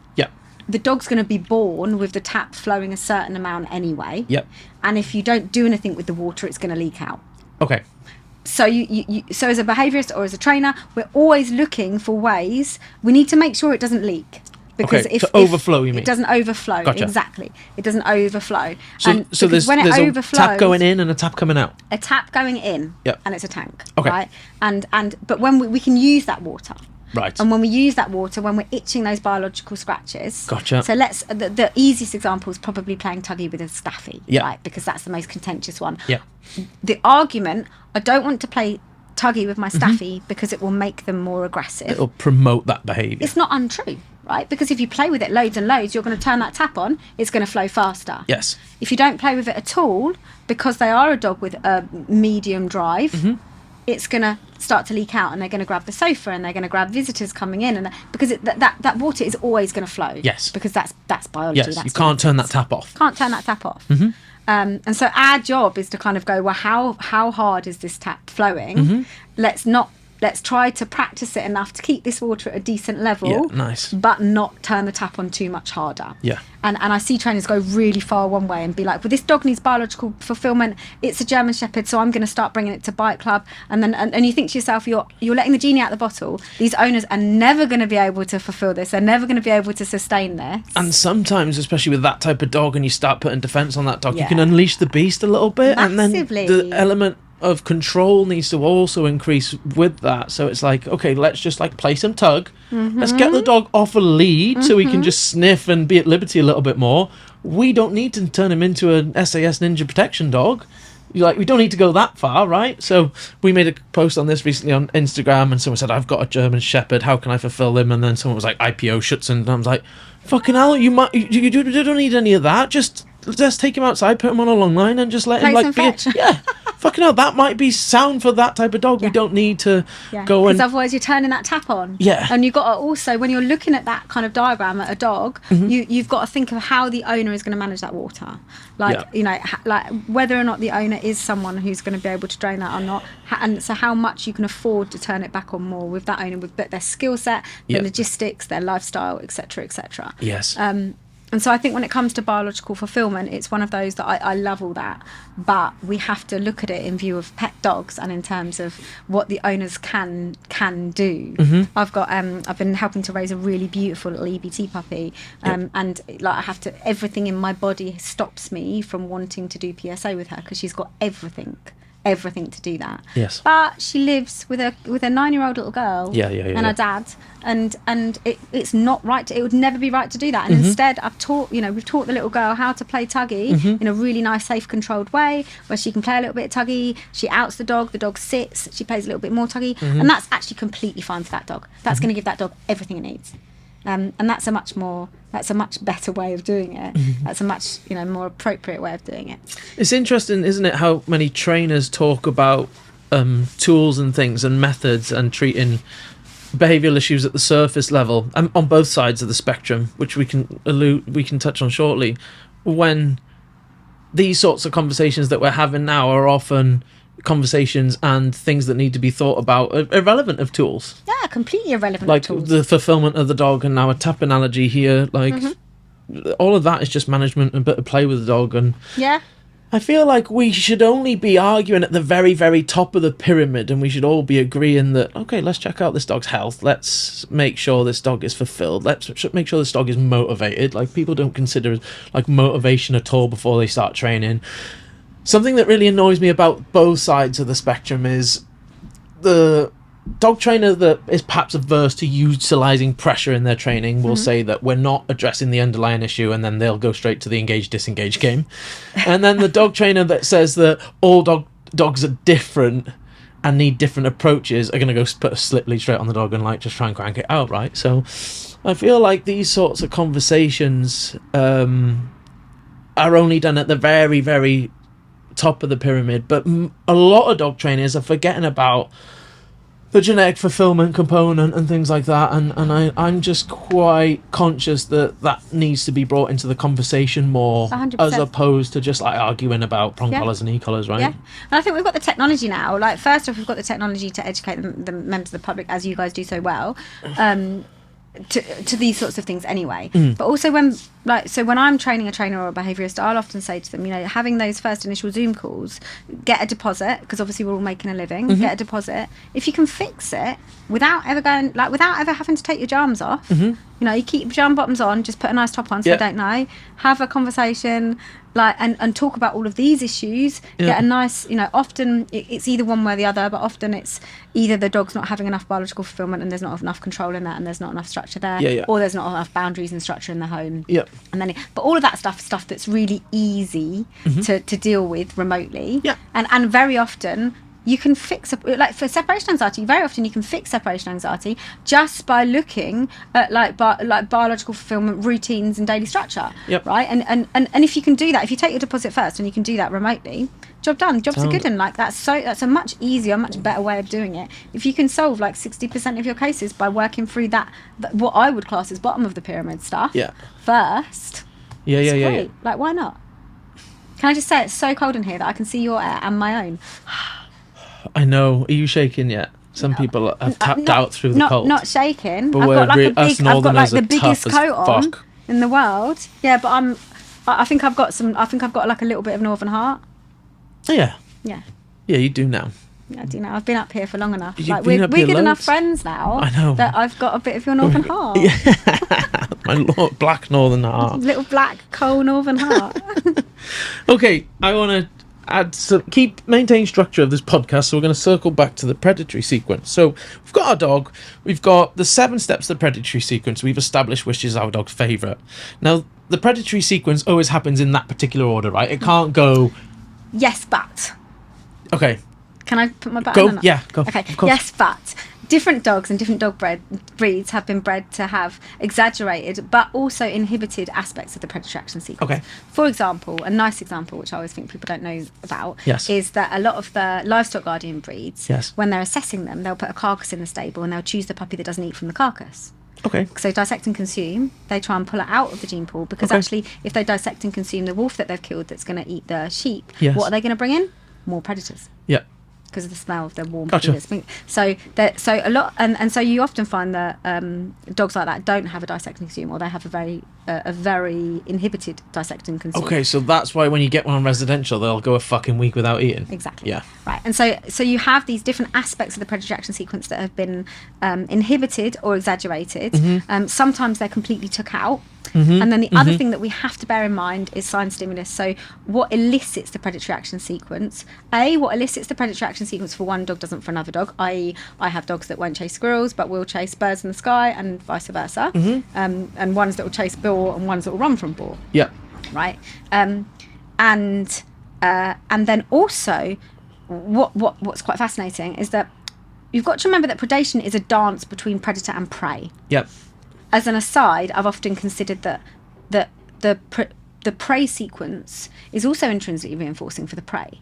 So when we look at... To escape and avoid the predator. Yeah, for the relief. So we look at pigeons that fly down in front of cars, and there's loads of examples of like the flies that will fly around and around the spider web. Yeah. There's lots of examples Is where... that by chance because they can practice being better at avoiding death? Exactly. Right. So, but so it's a dance, and it requires steps from both sides. And for some dogs, but not all. So terriers are a good example of dogs that very often will move through the whole of the predatory action sequence on the scent of prey. So they will smell, let's say, the rabbit under the ground. Yeah. And they'll go through all of the steps without. It doesn't matter what the prey does. They're going to go through all of it until they've killed the animal. Yep. However, my visualer, I can put, if I was to put a statue of a bird, and I've done this, if I was to put a statue of the bird in the garden, she will stalk all the way up to it until her nose is touching it, and then she's like, what the fuck do I do now? Because it hasn't moved. Gotcha. So sometimes dogs require additional sign stimulus. They require a different action of the prey in order to move through the steps. Okay. So there are those little confounding variables that come in when we look at predation that we have to kind of put into consideration, because also when it comes to play, it's the same. So for some dogs, you just have to show them the toy and they can move through the whole of the play sequence and do it. Yep. Other dogs, you can show them that it goes on the floor and they're like this, disengage. Because it needs to move or it needs to do something in order to elicit the rest of it. We saw that yesterday. Yeah. Did you? So we had a dog in yesterday, Reggie, that wasn't playing, and then. Interesting, on the back end of what you just said, there were different... When we play with a dog, right, we replicate certain components of that predatory sequence. And it wasn't until the toy started moving across the floor, he didn't even... It looked like he didn't know it was there. And then as soon as it started flittering across the floor, it was like he came to life all of a sudden. Yeah. So you needed your little flirt. You needed the little flirt pole assessment, and then you. Yeah, then I would have figured it out straight away. Yeah, it would make me a more efficient dog trainer. I like it. Laughing, learning, it's all good. Okay, so we've got our dog that favours certain components of the predatory sequence more so than others, right? Yeah, or it's got an intrinsic drive. You got your phone on loud. But I just put it on when you were out to check it, and I just remembered. Oh God. Sorry, hold on. Let me tell you. She won't be invited back. Yeah, fuck her off. Fuck that. Anyway. How dare she? Too 4 TV shows and she thinks she can put her phone on loud during a podcast. No, and I've got branding. Sorry, I got passed you on later. Man crush. Anyway, so you corrected me then. Go on, correct me again. I can't remember what I said. I said the dog favours certain components of the predatory sequence. Yeah? No, so they have a genetic predisposition to have more drive towards it. Okay. I'm not going to get into endocrinology and chemistry, but if I was to, then I'd start talking about dopamine now, and I'd start talking about the fact that we can say they enjoy it, but it's more likely that the chemistry that's inside them is driving them to perform that behaviour more, which is why we call it intrinsic reinforcement rather than intrinsic reward. Because if we were going to call it intrinsic reward, then that would be implying that we know that it feels good. We don't really know that it feels good. We just know that performing it makes them want to perform it more and put more effort into behaviour. Largely fueled by anticipation? Yeah. Because that triggers the dopamine, right? Yeah. Well, will it, won't it happen is what triggers the dopamine. Gotcha. Yeah.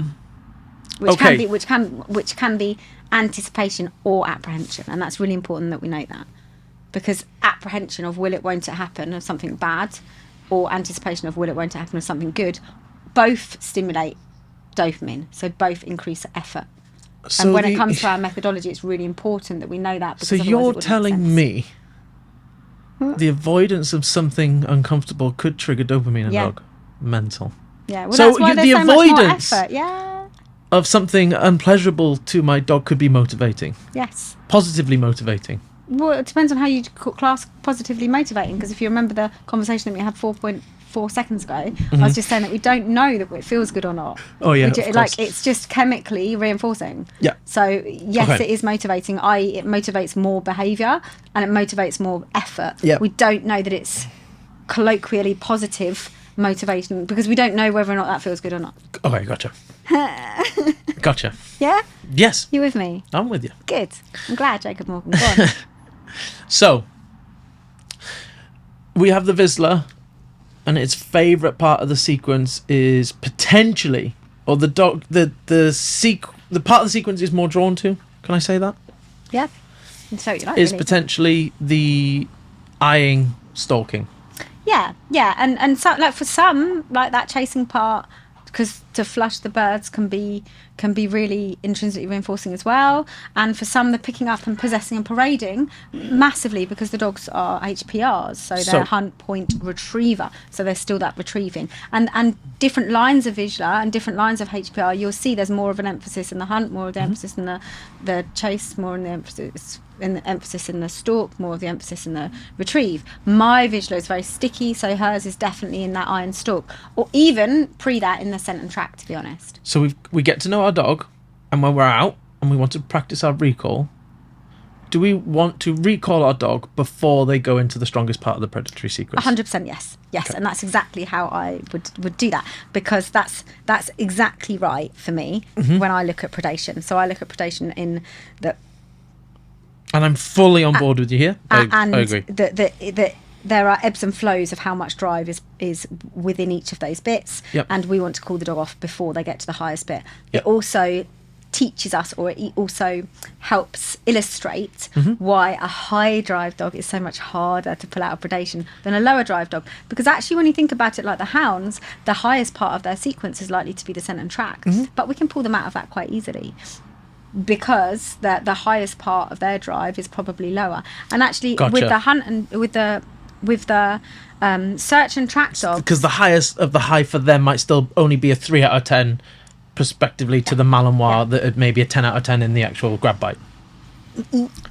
Yes, kind of, but like when you work with scent dogs, you'll see it's massively reinforcing for, like, they've got so much drive to use their nose. Yes. But with those dogs, I'd almost take a different approach and allow them to go through the scent and track and move into the next bit, because they're moving into a lower bit, because they're front loaded, aren't they? Yeah. So with a hound, you'll often find noses on the floor, tick tick tick tick tick tick tick tick. Yep. And actually, when their nose comes off the floor, the other animal starts running. Yeah. Call them back then. Wait for the nose to come off the floor, because you're trying to pull them out at the beginning, which is the highest bit. I guess it's just if that allowing them to pass through that phase brings the dog into potentially something dangerous, right? Yeah. So if they're tracking to go towards across the road. Yeah. Okay. Hopefully those things go without saying. Yeah. Fuck yeah. That's why you need a safety belts. So our HPR dog, when we're out and about, I guess the difficulty is it's going to potentially go straight into its favourite bit, right? Yeah. But again, they're generally not too difficult, because they have breaks in the sequence. You've also got to kind of put that into consideration, that they have a break where there's likely to be windows of disengagement, whereas your terrier, you don't. Okay. Because so a dog that moves, so there's different bits that you need to really think about when you're planning these sessions. Yep. If you're working with a border terrier that's likely to move, a predatory border terrier is likely to move all the way through that sequence in one go. Yes. That's going to be much harder to work with, even in a high drive. Because you've got smaller windows. Yeah, you've sometimes got no window. Gotcha. You know, there's pretty much no window because they don't need the prey to do anything. Mm-hmm. They're just going to move straight through that predatory action sequence from scent and track all the way through to dissect and consume. Yeah. So with a dog like that, it's much harder. You almost want to get there. It's much more important to try and get there first. Gotcha. Whereas with a dog that does have those windows, you have more ample opportunity to recall them out of that. Yeah. And if we're using successive approximation to give our recall cue in those gaps in which our dog's desire in that moment is lower. Mm-hmm. In order to bank a bunch of successful reps to increase the value of our recall, is that fair? Yeah, and then reward them with like for likeness. So if you're in a safe situation, you can pre-mac it, so you can like bring them back and then allow them to go again. Yep. And if you're not in a safe situation, you can try and emulate the prey, and you can condition emulation of the prey to make it higher value for some dogs. However, how do we pre-mac the behaviour in the absence of pressure? So how do we teach the dog that very first rep that if you come back to me, I will allow you to go back to doing... I will allow you back to do what you were going to do, mm-hmm. without saying you have to come back to me first, because the dog in that moment just has a way up, right? There's a squirrel. Yeah. That, for me, it holds a value at, let's say, an 8 out of 10 at the moment, depending on what part of the predatory sequence I'm in. I do not yet understand that if I come back to you, it actually is going to allow me to chase the squirrel. I'd argue that's shit training. Like, I'm not going to take my dog out to a squirrel the first time I'm going to recall it. Okay. So I'm going to teach the concept first. Gotcha. So for me, I'm going to teach the concept. I'm then going to increase the value of the thing that the dog is moving away from. Mm-hmm. Plates of food, people like scavenger recalls, so other mm-hmm. people like teasing the dog mm-hmm. and running away from the dog. Mm-hmm. For lots of dogs, you can use other dogs as well. They're brilliant for that kind of thing. Lower level prey, so prey that isn't as important as other prey, because obviously, like for like mallees, for example, deer seems to be really high value prey compared to rabbits. Like a friend with a flirt pole? All that type of stuff. So for me, it'd be about teaching the concept. I want the dog to know the concept in low arousal without anything that's particularly emotional. And this goes for, you could almost use that cookie cutter approach for every different behaviour case, every different behaviour problem. Really, I want the dog to know the concept first. Yes. I want them to be able to do it around a trigger that isn't emotional and that isn't particularly arousing. I'm then going to up the ante on the arousal. I'm going to up the ante on the emotions. I'm then going to bring in the lead trigger. I'm then going to work further towards threshold. And then when you get to threshold, then you need that bit of obligation. For me, as a personal choice for me as a trainer, I will then teach the dogs, you have to. And that's where the obligation phase for me comes in, where you say to the dog, now, even if you want to, even if you're more motivated to go to the contending motivator, I now need to teach you the concept of, irrespective of what you desire, you have to do what I say now. Okay. I love that. Good. Not just a pretty face, huh? No. Good job, Jo-Rosie. Thanks. What would that plan look like in the absence of the obligation, or what limitations would we have in the absence of obligation to our dog that, hey buddy, on this occasion you have to? And let's just talk, like, obviously it's going to be, I hate saying this term. Candid, go for it, go on. No, I'm just saying we can't say, dog dependent to every question. Obviously that's implied, right? But what sort of limitations might we look at if we're working in the absence of obligation? If we're never saying to our dog, you have to on this occasion, we're always saying to our dog, we're always essentially working our dog in motivation only. Mm-hmm. So there are some dogs that definitely really get off on that and are fantastic, like your black labs. A lot of your black labs, you don't ever have to go for obligation, because they have a massive intrinsic, like, we've bred them to be intrinsically reinforced by doing the right thing. Yes. I have one Malinois, Blake, my old Mallee, you've met him. He's like Lassie. He's always been like that. Like praise is his like the biggest gift in the world to him. He's 10 now. And how old have you been training dogs professionally? How long have you been training dogs professionally? Probably about 15 years. Okay. Do you think Blake is... do you think having Blake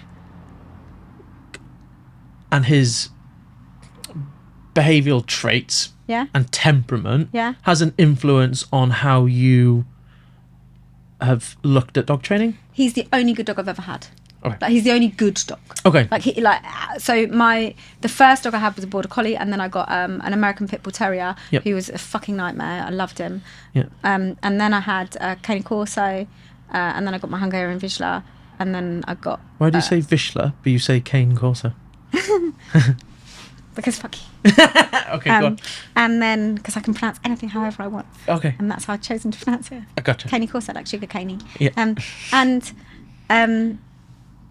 So I had Stanley, and then I had Ella, and then I got Blake. And my partner at the time had a Mallee before that, so I'd already lived with a Mallee. Yep. And I thought I knew what I was expecting. I didn't get Blake till he was 18 months. And he was put to sleep case as a bad dog. Okay. Right? He lived with 4 children under the age of 6. He smashed up their telly, had terrible OCD behaviour.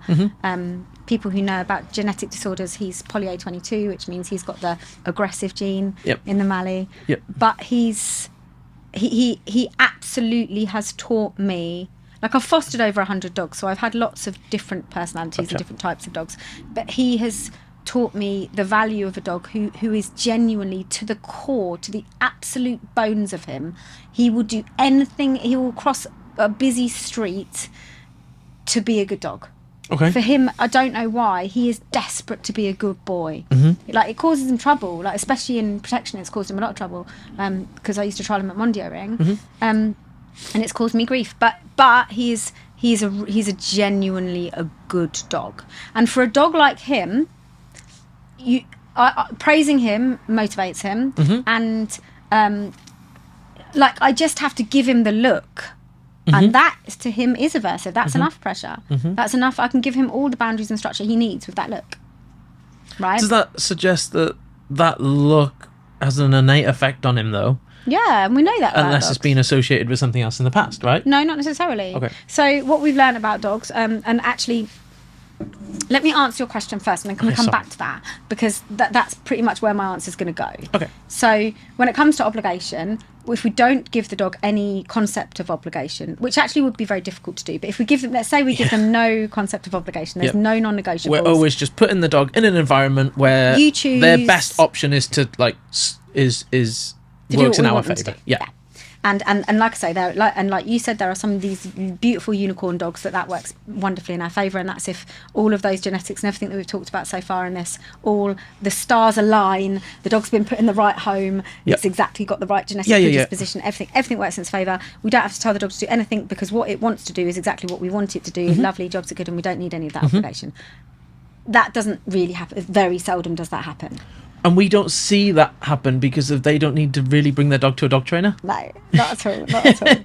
And there is an argument that I would say, as a side note, which is that I do think that all of us are doing something a little bit wrong, because we do often see that in homeless people with their dogs. Like, and they're all kinds of different breeds. Lots of them are like staffies and these bullies. Yeah.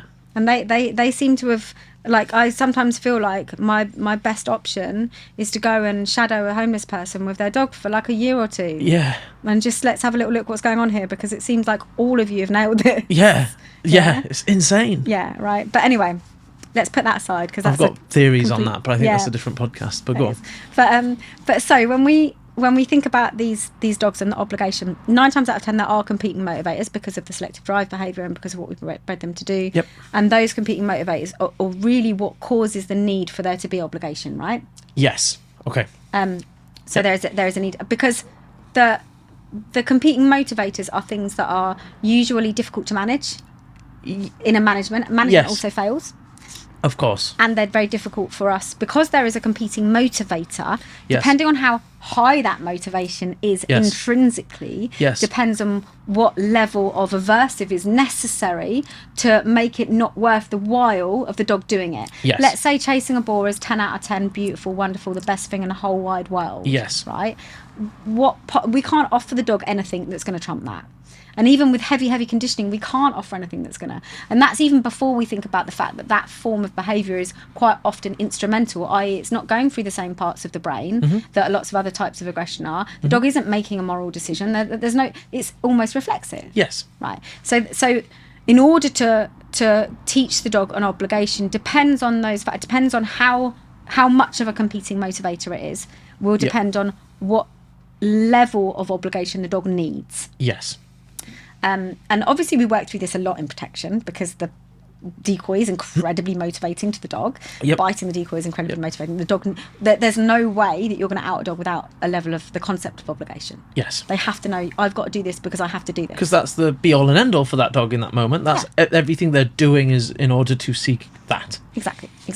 And that's the same with any dog chasing anything outside of that. Yep. So it's typically the family pet, fucking Labrador, pointer, whatever it may be, chasing the squirrel, right? Okay, or sometimes even just another dog, but squirrel. Let's say it's chasing a squirrel. So it's chasing a squirrel. Depending on the value of that squirrel for the dog, depends on how obligatory that has to be. Because if the squirrel's only 3 out of 10, we can probably offer this dog something 5 out of 10 consistently enough that it's worthwhile for it to come back, especially if we come in those early stages of the predatory action sequence before it even properly reaches a 3. However, if you have a dog, particularly a dog that has had blood in its mouth before and killed some animals before and had some really nice success from this, and then that dog goes out and is doing it fairly regularly, so it's practicing it, getting better at it, strengthening all those neural pathways, etc., and it turns into a 9 or 10 out of 10, what can we offer the dog? We can't offer the dog anything, so we have to teach the dog, you have to do that. Can I ask a quick question? Yes. In the absence of obligation, we'll have to consistently recall our dog before they pass the point of no return, wherever that may be in the predatory sequence. Is that a fair statement? Yes.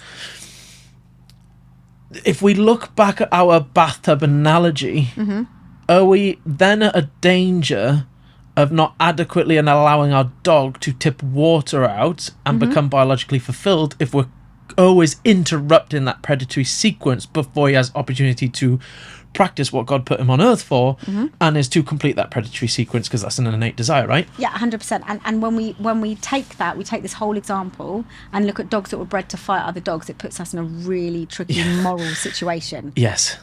But we can come back to that. But yeah, exactly. But Shit. Yes, absolutely. And the thing is that you're like you're there when you're when you're with lots of dogs, when you're playing with a flirt pole, you're standing there with this little bucket going like this. Yeah. When if you let them chase a squirrel, it's gone. Yes. Right. So could there be an argument for the application of aversion to be highly enabling to our dog's life and the general quality of life that our dog has, because of we're allowing him to express all those desires that are pre-programmed inside him, but still being able to say at the end of the day, come back and don't but killed. Also, you've got to remember what the impact that is on the tap. Yeah. Because we can also unleash the beast as well, right? Faster and faster and faster. The dog's desire to perform this behaviour is going to increase. Yes. And so you're making the problem harder for yourself too. And then the application of the aversive has to be more common. And so the dog has to then go. So it's this real balancing act. Yeah. Because let's say we're talking about e-collar training, which is what we are, but like really. Yep. So we're talking about using this. Let's say we're using like a mini educator, and we're having to bang it quite high up in order to get the dog back. That's going to go higher and higher for every time that the dog's doing it. And at some point, you're going to end up with a dog that pushes through the collar, which happens. Yeah. And that's more and more likely the more you're allowing your dog to go and practice it, because you're allowing that tap to go on further and further. The dog practices it, they get better at it. Again, like I said earlier, even though it's innate, this dog can still learn to get better at it and enjoy it more, and get more fulfillment from it. So just like that bathtub thing was right at the beginning, it's exactly that. It's a balancing act between, you're going to give your dog that biological fulfillment. Let's have a look at how hard that tap's on already. Is it worth it? Maybe let's leave off that for 6 months and let that water drain out a little bit, let that tap drip a little bit slower before we allow it again. And so it's just that real balancing act, depending on what aversives you're using and how comfortable you feel using them. And if you're someone who doesn't feel comfortable using them at all, then you have to select your dogs in a way where you're going to choose dogs that are going to be less likely to need those aversives. That's the biggest one for me, isn't it? Just pick the right fucking dog. I wish people would just listen to this, but people listen to this when they've already got the dog that they're struggling to teach recall. But it's just pick the right dog for it. And the work is harder if you're not going to use aversive. So like the same way, the higher the competing motivator, the more need there is for either conditioning or an aversive. And so, like you sometimes, you know, that people are looking for this third option. There isn't a third option. That's your option. So either you're going to have to put fucking tons and tons and tons of time into training that recall in all those different situations that we talked about, over threshold with different emotional triggers, blah blah blah blah blah blah blah. If you're not going to do that, then your only other option is to go the aversive route and make it so that the dog is aversive to the stimulus in the first place. So they see the squirrel and go, fuck that, mate, I'm not even going to enter the predatory action sequence. And then that's the other jobs are good in. And this is when we're talking about wildlife. If we talk about livestock, there's lots of different arguments to be had. Because, you know, we know that the statistics of livestock chasing is that dogs are, you know, more likely to chase the livestock when you're not present. And that changes the game. You're not there to fucking recall the dog. So what choice have you got there? Okay. You know, and that's where, for me, this is where I got. What's your leg tied on there? This is where I get into so much trouble with the force-free community, because I have said that I have and I would always refer cases on to e-collar trainers when it comes to high-level livestock predation. And I have done for years and years and years and years and years, because, you know, like Rocco, who's a dog that I worked with from Dogs Trust, I believe, Shoreham, who was a German Shepherd who killed sheep 9 times, like 9 different times, multiple sheep, pretty 9 different solid times. behaviour then, Nice, intrinsically reinforced.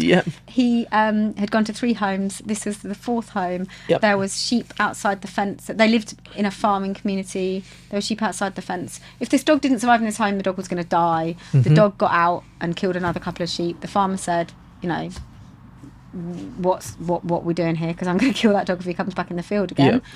I sent the dog off to a very well-known e-collar trainer, and then the dog lived there for 9 years.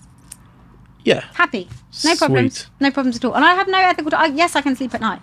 Like that dog's life is solid. It's sick. It doesn't even register to me how that's a problem. Me neither. And this is where it's difficult, because for me there are some cases that are a no-brainer. There are no, that to me that is a no, but like it's not even on my computer screen, you know, like it's not even the fact that I get in trouble for talking about it is mind blowing to me, because like I've given a dog 9 years of a decent life in a beautiful home where he was happy, where that dog would have just been killed. Do you think there's an element of dishonesty between people, dog trainers, that suggest that certain problems can be fixed in the absence of aversive methods? So therefore, why would we not? I think part of it comes down to our definitions of aversive. So people are very, very, very happy to talk about this idea that the dog gets to choose what is reinforcing, right? It's like people talk about, like, on the first, when you go to your first ever dog training course, one of the first things you do is you'll come and they'll say, right, we need to find what motivates the dog, and for some dogs it's food, and for some it's toys, and for some, you know, we're going to do this, it's a harder behaviour, so we're going to use Primula cheese, whereas this is a lower, easier behaviour, so we're going to use kibble. Everyone's very okay with that, but we don't really talk about that in terms of aversives, and we should, because you have the same scale for aversives. You have low level aversives and you have high level aversives. You know, when you talk to a lot of the deaf dog trainers, they will happily and freely admit that the vibration collar for most dogs is more aversive than the stim. For my visualer, that would definitely be true, because my phone vibrates and my dog will leave the sofa and go and hide under the bed. And she's like a private school dog. Like, I got her from a breeder. She's never had anything bad happen to her. She just hates that feeling. Gotcha. Right? And that's a lot. I guess that's dependent on what level of stim it's on, though. If it's fucking a maxed out e-collar, obviously probably going to find that worse. 100, and that's the beauty of the e-collar in some ways, is that you do have that choice. Yes. You get to choose, like when we're talking about the e-collar, you know, that belongs across the board of aversives, depending on what level of it's at. And depending on if you're going to use a cheap e-collar that's 20 quid off the internet and is going to go off left, right and centre when it feels like it, or whether or not you're going to use, you know, £1.5 worth of chameleon. Right? So obviously these things make an impact as well. The technology makes a big difference, etc., etc. But we have this scale of aversives and things that are more or less aversive. And for me, ethically, I'm always looking to have the most impact with the least aversive thing. But for some dogs, that might be like I don't use prong collars or e-collars, but for some dogs that I've definitely worked in cases whereby I've seen a trainer whack on a Halti, and that's significantly more aversive than the prong collar would have been. Yep. Like significantly more aversive, and I'm like, where's that in your ethical dilemma? Because you're talking about everybody's ego when it comes to chat, and I'm like, this is your ego because you've chosen something more aversive because you don't agree with the premise of something that's less aversive for that dog. Yeah. So we have to look at how aversive something is when we're talking about calling the Fido back from the squirrel. Yep. The thing that to me is the most underused thing is verbal correction. Mm-hmm. I use verbal correction all the time, verbal feedback all the time in my training. Mm-hmm. And we know that dogs innately, domestic dogs, are born with an understanding of tone of voice, irrespective of words that we use. So when we go, like, I've heard dog trainers before, and in fact I've probably been one of those dog trainers a long time ago, but I've heard dog trainers before say, but the dog doesn't even know what no means. We have to teach them what no means. Or like, you can say whatever you want, you can say, but bullshit. The dog knows what no means. As soon as you go, oi, no. Yeah. Straight away, the dog knows what it means because they understand their tone of voice. Okay. And it's the verbal dialogue is a species international language. So birds have a certain pitch of their trill, and and we are innately pre-programmed to understand that same language that every other species is. For example, if you ride a horse and you want it to slow down, what noises do you use? Whoa, steady. Like you can't help it. And if you're pissed off with someone, your voice goes lower, and we have this like international language that we understand, that dogs are pre-programmed to understand. And so we can use that to substantiate a really beautiful dialogue, which to me is often, not always, but often really low level aversives. Yeah. So for me, for my dogs, when I'm teaching them obligation, I do it using verbal. So for Blake, a good example would be for Blake, when Blake used to bark on his defensive handler, which is an exercise whereby he has to stay in contact with me. In contact, he'll move around me whilst the decoy, who's the guy in the big suit, tells me to do stupid things like the YMCA or go and pick up a kettle and fill it with tea or whatever. And I'm moving around, and my dog's like keeping vigilant of the decoy, and he used to bark. And in Mondio Ring, unlike PSA, they don't like barking at all. Like, you don't want any barking on the dog. And my coach at the time, who was a balance trainer, was like, how are you gonna do this without the prong? How are you gonna do this without? And I was like, I'm just gonna use verbal. So I'm going, good boy, nice, good, well done. He barks, oi, no. And he's like, let Leah's go back. I'm sorry, okay. I can make it very clear to him what's wrong and what's right. Can I ask a question? Yes. So, that no must be aversive enough to stop your dog doing what you don't want him to do in that moment. Which is obviously something that is motivating, otherwise he wouldn't be doing it. So yes. Yes. Okay. And the vibration collar, for example, do vibration collars have settings? I've never used one. They do now. So there's one that's just come out. That's got a whole range of settings, like 100 settings, a bit like the chameleon, a bit like the mini educator. It's got loads and loads of settings, but that's the first one of its type. Gotcha. In the past, no, it hasn't. It was vibrate or not. Two. Yeah, which is like brr or continuous. Okay, so with the vibration collar, which is typically deemed less aversive than an e-collar, right? Fair enough. People are like, use vibrate. I'm only using vibrate. Blah. Even though I would argue it isn't for the vast majority of dogs. But. Well, I think the problem is that that's either like aversive or not, and if it is aversive, we have no control about how aversive it is to the dog, right? Yeah, they choose. E-collar, we can always start from 0. And let's say we're using an e-collar, one of the better brands that has a 0 to 100 scale.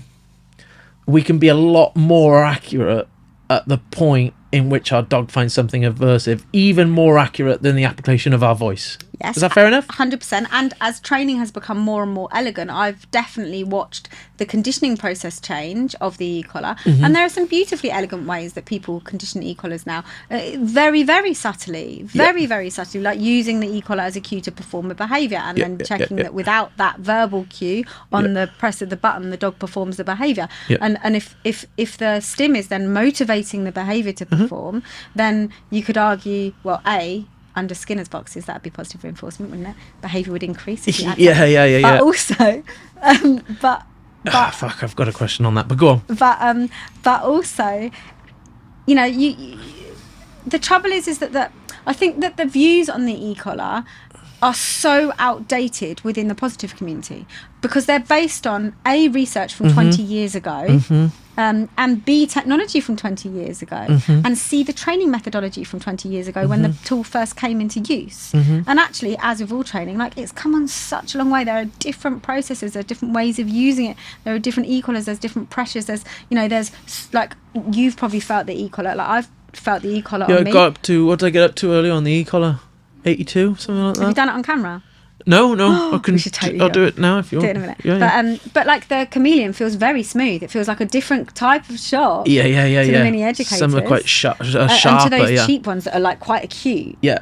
And so, you know, there's all this complete range of technology, which because people are scared of it, because it's become like Voldemort and people don't want to say it. Taboo.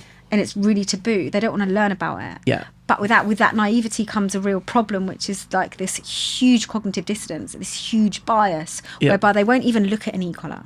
Yeah. And you're like, it's changed. It's a completely different world now to the world that it was. And like, there are so many different ways to condition it. And yeah, bang it on and light the dog up for not doing what it's told. 100% that's cruelty. It's abuse. It's horrific. But there are other ways. Yep.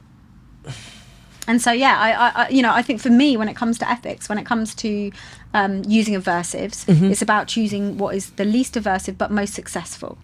So it has to be success. It has to meet our goal. Yeah. Otherwise, we're just applying pressure for nothing. Yeah, right. Which is mean. Which is mean, right? And like, this brings me back to like the main e-collar study that is most quoted, which to me is absolutely ludicrous. Yeah, exactly. And so with that study, which is Mills and what's her name? Can't remember what her name is, but that study,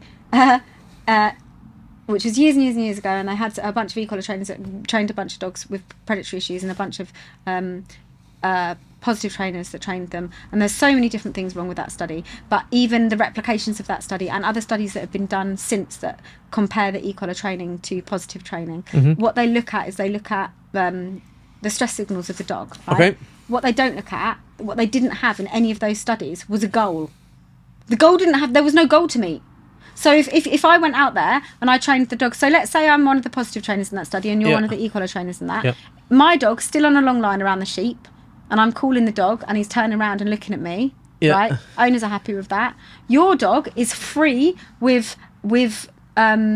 free within the sheep, mingling with them, and you're able to call them and he'll work past. There's no discrepancy made in that. Interesting. There's no, and nearly all of the studies, efficacy is not considered, which I think is crazy, because essentially the whole point of the training is to have a goal. Yeah, it's to meet an ends, right? And if it doesn't meet that ends, then surely it should be taken out of the study. Yes. So there should have been a purpose. They should have said, well, for any of the dogs that weren't able to get X meters from the sheep off lead and recall, they're taken out of the study. Yeah. Or the dogs that weren't allowed to sit, couldn't sit or couldn't jump through the hoop, or whatever the other studies are that have been looked at the differences. So they applied methods to achieve no specific goal, and then measured the stress level of the dogs. Measured the stress level of the dog and how happy the owners were. The e-collar users, were they allowed to use positive reinforcement as well? Yep. Or was it just... Yeah, they're allowed to use positive reinforcement as well. But we're talking like 20 years ago when it's just completely different. The technology is completely different. Was there not something where one group was in the pissing down rain in Scotland and the other group was... Yeah, okay. Snow in Scotland compared to a sunny day. The amount of sheep was different. How the sheep were confined was different. And different group of dogs. Different group of dogs, and there were like real discrepancies in the level of the difference of dogs. In addition to that as well, that it's meant to be a double blind, so the people who are marking the stress signals of the dog are not meant to know whether or not they're e-collar trainers or positive trainers. The positive trainers all have these great big whacking treat pouches, and the e-collar trainers all have a remote in their hand. Yeah, like you can't. And it was a really, really bullshit poor. It should be taken out of the Library of Science. But it is the most referred to study. I know, by a long way. I know. Who is effective dog training for? Us or the dog? Us, but the dog as well, because they live off us. Okay. So that it needs to be effective for both. Like, so the dogs have to live in our world, essentially. Yep. Although our world has become their world because they're now bred to live in our world. Yep. And they have to live in that world. And if they're not trained, what problems does that they kill create? Us sometimes. Yep. It's a bit of a nightmare. Yeah. They also bite kids and chase bikes and do all kinds of shitty things and just really annoying stuff as well, you know, like bark when you're in the cafe and pull on the lead and these things. And what's important about these things, people go like, yeah, but he's being a dog and blah blah blah blah, but I'm like, no, bullshit, because it's annoying to us. And if it's annoying to us, it's going to ruin the relationship between me and that dog, which means I'm not going to take that dog around as much. The dog's whole life is about love and adventure. Like that's all dogs want. Yes. And it's going to remove like love and adventure. Yes. I think discipline's enabling, right? Absolutely. Like, I'm all about structures and boundaries. All about structures and boundaries. When people like will watch videos of me doing like PSA obedience stuff with stock, they're like, I would hate to have a robot dog. But I'm like, this robot dog can go fucking anywhere he wants with me, come on any holiday with me, will sleep in the van with me, can be walked off lead anywhere so long as it's not next to a road or somewhere silly, can go in any cafe or pub with me because he's extremely disciplined. And he has a fucking amazing life because of that. So the training I put in with him isn't because of I'm a fucking narcissist, which I was called out online for by a force-free group like 3 days ago.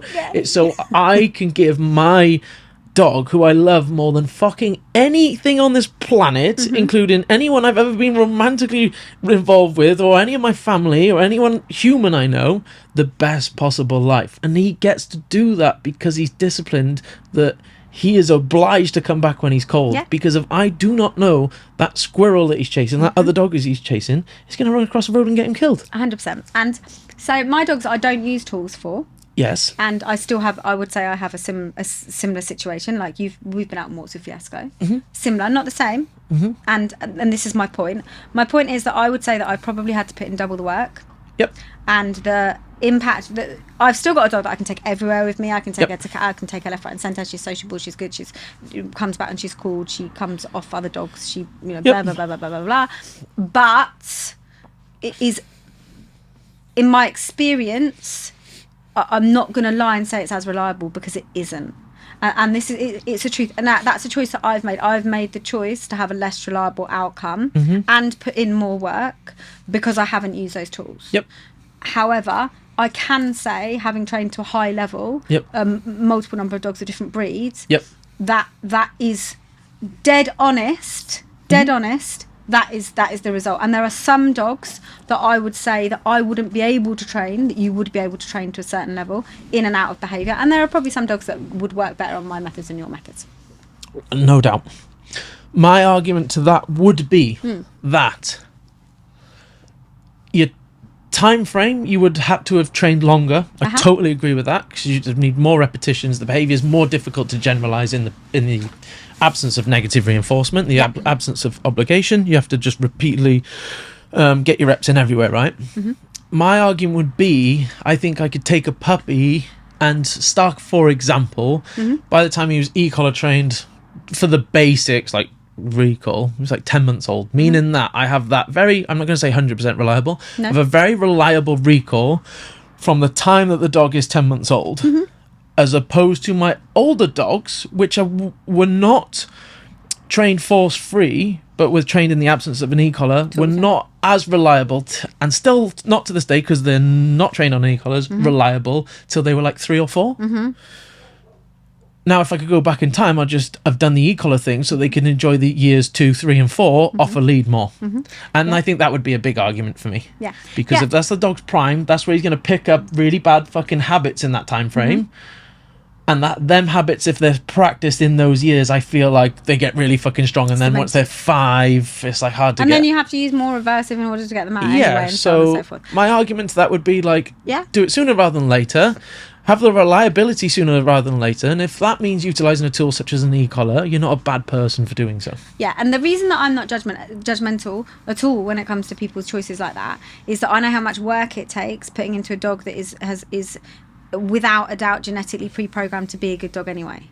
Like she's like Fiasco she's a nice, just really nicely beautiful, lovely bred nice dog.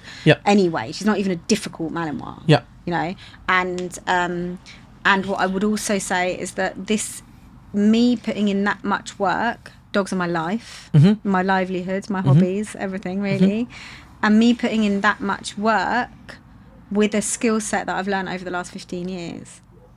And like a mechanical skill set that I've worked really, really hard on. And so I don't ever, and one of the reasons that I'm like probably hated online quite a lot is that I wouldn't ever judge an owner for choosing a different route, because they don't have 15 years of skill set and mechanics. They don't have the time to put in, every time I boil the kettle, I'm getting reps in. They don't have the time for that. They can't read body language. They don't understand like predation, all of this, like taking your opportunities when you can do, and management besides that. Like when we're looking at methods that don't use any aversion, like when you're not training the dog, management is absolutely fucking paramount. You cannot let the dog it does fail every time. It does fail, and we fail, and you cannot let the dog go and practice that behavior you don't want to happen, but it does fail. And if they do, and people don't want to live lives that are that regimented, because they're not that. Absolutely. Your average dog owner would be like, right, I want to practice once or twice a day. I'm going to use an e-collar to get that reliability, then fucking voila, my dog's off a lead. For me, the whole thing isn't an argument against. To me, tools need to be taken off the table when we're talking about different types of dog training. Like, they just need to be taken off the table. Like, whether or not people choose to use tools or not, what tools, I know people that beat the dog with a shoe, which is much more aversive to the vast majority of dogs than using an e-collar. And I've been to competitions as well where, like, you're not allowed to have the e-collar or the prong collar on the dog in the competitions, and I've watched people, like, fucking smash their dogs up at the car. Like, that's, if we had banned the e-collar, my argument was always going to be, well, brilliant, like because it's much worse life for the dogs. But also, when it comes to a pet owner, I do believe that they are naive making that decision, and they need the guidance of good people and good trainers to make the decision. And my problem, I suppose, with all of it, when it comes to the responsibility of using something to control and to teach an animal obligation, is that with great power comes great responsibility. Fully on board. Massive responsibility comes to that, and unfortunately the level of trainer, especially in this country, like, and I say that having lived abroad, like, especially in this country, is very, very low. Like, the level of trainer is very, very low. There are lots of naive trainers who are teaching pet owners, and they don't have the knowledge and the understanding to do so in a way that is ethical. And that's what gives the tools a bad name in the first place. If everybody was as good as you, Jacob Morgan, then it would be very easy to say to an owner, you know what, I think your dog probably, if you want to use the prong collar, go see this guy. Like, he's golden. Like, he'll sort you out. He'll condition it properly. He'll use it properly. You'll be able to sort that out in 3 days. Otherwise, or you can come to me and we can work on it for 6 weeks, and we can have the same impact, but it's going to require a lot more work from you. And I wouldn't have a problem saying that. The problem is that 90% of them aren't like you. 90% of dog trainers out there are often just bashing dogs up. And I think that is an argument for the banning of the tools, because it's like, there's fucking 10% of you that are doing it right, but 90% of you that are completely fucking up. Should we just take them all away? Just regulate them. Just regulate the fuckers. And have, like, for me... But who the fuck is going to say who's going to be the one to say, this is how you use an e-collar? Like, even the 2 best dog trainers in the fucking world disagree on how an e-collar should be used. So there's no chance. The same as every other thing. You learn the different methods. But you learn the different methods well, and then you use the right method at the right time, because there is no straight line to it, is there? Like, the same as any other thing. Like, we don't always use shaping. We use luring. We use all these different things, and we combine them, and we use a little bit of this one and a little bit of that one and a little bit of the other one. And so I think, for me, it comes down to training trainers. And when we train trainers, they should be learning, in my opinion, they should be training without those tools, without obligation, without aversives, for a year before they start doing that. Because there's plenty of cases, like, there is an abundance of money and clients that would warrant that. They can still make a decent living learning the experiences of motivating the dogs and teaching with luring and teaching with all these other techniques first, so they're fucking brilliant at it. Then give them the responsibility of learning the tools once they've been able to learn body language, they've been able to learn bits and bobs and all that kind of stuff. So that, for me, that's the answer to that question. I don't think it comes down to using tools or not using tools. It comes down to trainers having enough experience and owners having the choice between decent trainers who understand that the plethora of grey that isn't black and white in the dog world. I think when all's said and done, it's easier to abuse an e-collar than a clicker, though, right? Yeah, and like I hear people who say to me, yeah, but you could use the clicker and fucking smash it against a dog's head. You're like, yeah, but you're not gonna. Yeah, like, but people don't though, right? Exactly, it's just silly. And yeah, I've seen dogs been absolutely fried. It's so easy to do. It's so like we know through all the studies that punishment is so intrinsically reinforcing for humans. You know, like it is so, the more you punish, the more you're going to punish. And you have to know that about yourself. Yeah. And I have high respect for people who say, I don't use a collar because not through any other reason other than I know that I can't do that. I can't trust myself with that responsibility. Because I think to myself, fair fucks, you know, like to have that I think I'd be fine about it because I'm so soft. I'd be like, oh no, I won't use it now. But I think and I'm quite structured. I think I'd be all right about using it. A little more clinical with it. I want to know how far I can get without it. That's for me. That's the motivation. I'm like, well, how far can I get without it? Yeah, like, if you overlay an e-collar on top of that found well of knowledge, then you'd be fucking laughing. Like, how far can you get? Because we don't really know. Because Ivan needs to watch out, Jo-Rosie. I think he needs to watch out. Watch out, Ivan. Coming for you. I've got a little sign up there. Let's stop talking about that now. So you're now part of our PSA club. I know, are you excited? You're a Yorkshire woman. Are you excited? Yeah, very excited. You're going to get me a pink hoodie? I am going to get you a pink hoodie, a Jo-Rosie pink hoodie. So is it going to have my name on it, or is it going to say the same? You can do if you want. Under PSA, it can have Jo-Rosie. Yes. No problem. Why PSA? Wow. This is a great question. So I trained Mondio for the last ever. Yep. Mondio ring. I lived in Spain where Mondio ring is everywhere. Yep. And it's a completely different culture of protection sports out there. And I wish it was more like it here. So if you go to the vet in Spain, they'll have the Mondio ring posters up on the wall. All of the vets will know about it. So if I bring a Mali in, they'll go, oh, Mondio ring? Like straight away, they're like, this is what those dogs do. Yep. It's a huge family event, yep. The trials are. So trials nearly every weekend. What, it's not a bunch of chavs in the field? Nah, no ghetto. Ford Customs? Not even people smoking weed. What? Well, actually, who am I kidding? It's legal in Spain. Everyone's smoking weed. Okay. But like, so you have like, there'll be someone there serving a massive paella. There'll be like there'll be a cafe. There'll be a playground for the kids in nearly all of the clubs. Okay. And all the kids are there. All the dogs are there. All the families from the local area are there. They'll sometimes even have like other clubs, like a cooking club there who will be cooking. Like it's a proper thing. And it's nearly every weekend in the different villages. And everyone goes and it's this like huge event. Everybody gets drunk. Like it's like a big thing. Like the competition is almost second to the event. Yep. And then you have your trial. The dogs there are so social. Like it's been interesting coming back to the UK because I'll get Fiasco or Blake out and people will immediately be like, yeah. And I'm like, oh no, it's okay, they're social, because that's like surprising to people in protection sport. Over there, if you had a dog that isn't social, they'd be like, what do you mean it's not social? Yeah, like that'd be surprising. And that's partly because of the way that Mondio ring works, because you have to do your sociability test in order to compete. The sociability test includes allowing a stranger to come up and check the teeth of the dog, allowing a stranger to come and groom the dog. They drive you to the local city or the local town, and you have to be able to downstay your dog around bikes and kids playing in the park. Yeah. There's all these like little tests that you have to pass. The dog has to show that it is of reasonable social nature in order to do the sport. But for the gene pool over there, obviously that changes. You end up with super friendly dogs. Yeah. And they all come out when everyone's having their paella and sit with you and all of that type of stuff. Yeah, that's nice. So over there I did that and loved it. I really like the exercises. It's like chess. It's beautiful. Mondio ring is about generalisation and it's about proofing, really. Yeah. That's what it's about. And it's about teaching the dog a concept very independently of you. Because a lot of the exercises, for example, the object guard, you're not on the field. You give the dog the object, you tell them, like, you've got to guard this now. You leave the field. The dog's allowed to leave the object to bite the decoy if he's within 3 meters of the object. He has to out the decoy himself and return back to the object when the decoy takes a step back. Insane. It's super cool. We'll practice it with Blake one day. Okay. Because it's fun. It's one of my favourites. But it's I have to stand on the foot though, because otherwise he won't out. Oh, okay. But that's because that's why. Damn it. But so I love it. I absolutely love it. If I'd come to this country and Mondio Ring had been a really easy, viable option, I would have carried on doing Mondio Ring. All right. Fiasco was bred from Mondio Ring lines. Yeah, I trained her for a year with Celso, who's one of the greatest in the world, and with Rafa and Fran, who are like the current MR3 world champions up in Valencia, Zona Canine, and so she had all the foundations to be a super Mondio dog. I came to the UK.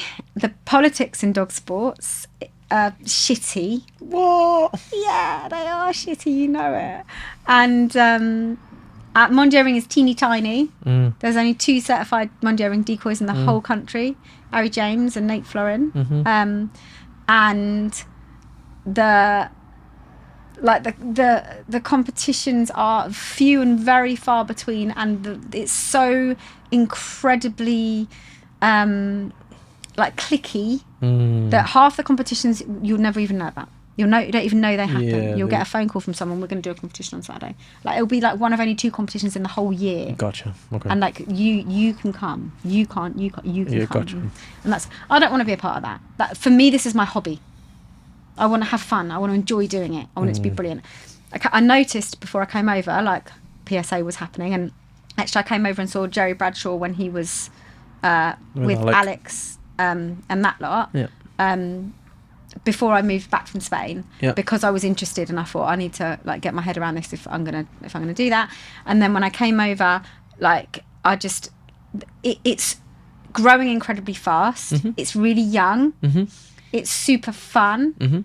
There's some clubs popping up everywhere, and the clubs that are more established look like they're enjoying it, and it's like I enjoy the differences. So I enjoy the discrimination aspect of it. So for me, PSA is all about discrimination. Where that's about proofing and generalising, PSA is about discrimination. It's about cue discrimination. The whole sport, that's what underpins it. And for me, that's exciting, because I've been doing generalisation and proofing for ages. It's boring now. Like, so now I really enjoy the fact that, you know, I might have to send her to a passive decoy among 3 active decoys, and that she has to understand that when I say look at that, she has to look at the right thing at the right time, and she has to be able to discriminate when I tell her to go and bite someone, or to go and guard someone and then bite someone, or go and bite someone and then guard someone, or, you know, all those little discrimination bits is super exciting to me. And if I'm honest, it allows me to play protection without having to do boring tracking. I fucking hate tracking. Yeah, fuck that. That's Tracking. literally why I do PSA, and that's it. There you go. Done. Want to do a protection sport? There's no tracking. Sorted. I hate tracking. Just ring them if they're lost. Yeah. We've got mobile phones. Yeah. Just ring. Where are you? Yeah. Come get you in a minute. They're down there in the bush. Yeah. You don't have to worry about all this tracking business. Yeah, fuck. Fact. Cool. Jo-Rosie, we'll wrap it up there, because we're off to PSA Club now. Thank you so much for joining us. We should do an episode 2.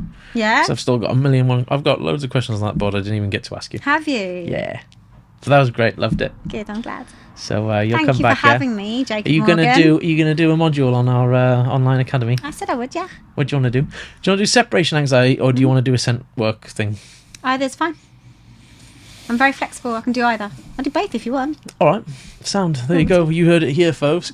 Jo-Rosie's going to do 2 modules on the YCA Online Academy. Whoop, whoop. We need to get a picture now. Do we? Yeah. All right. And well then.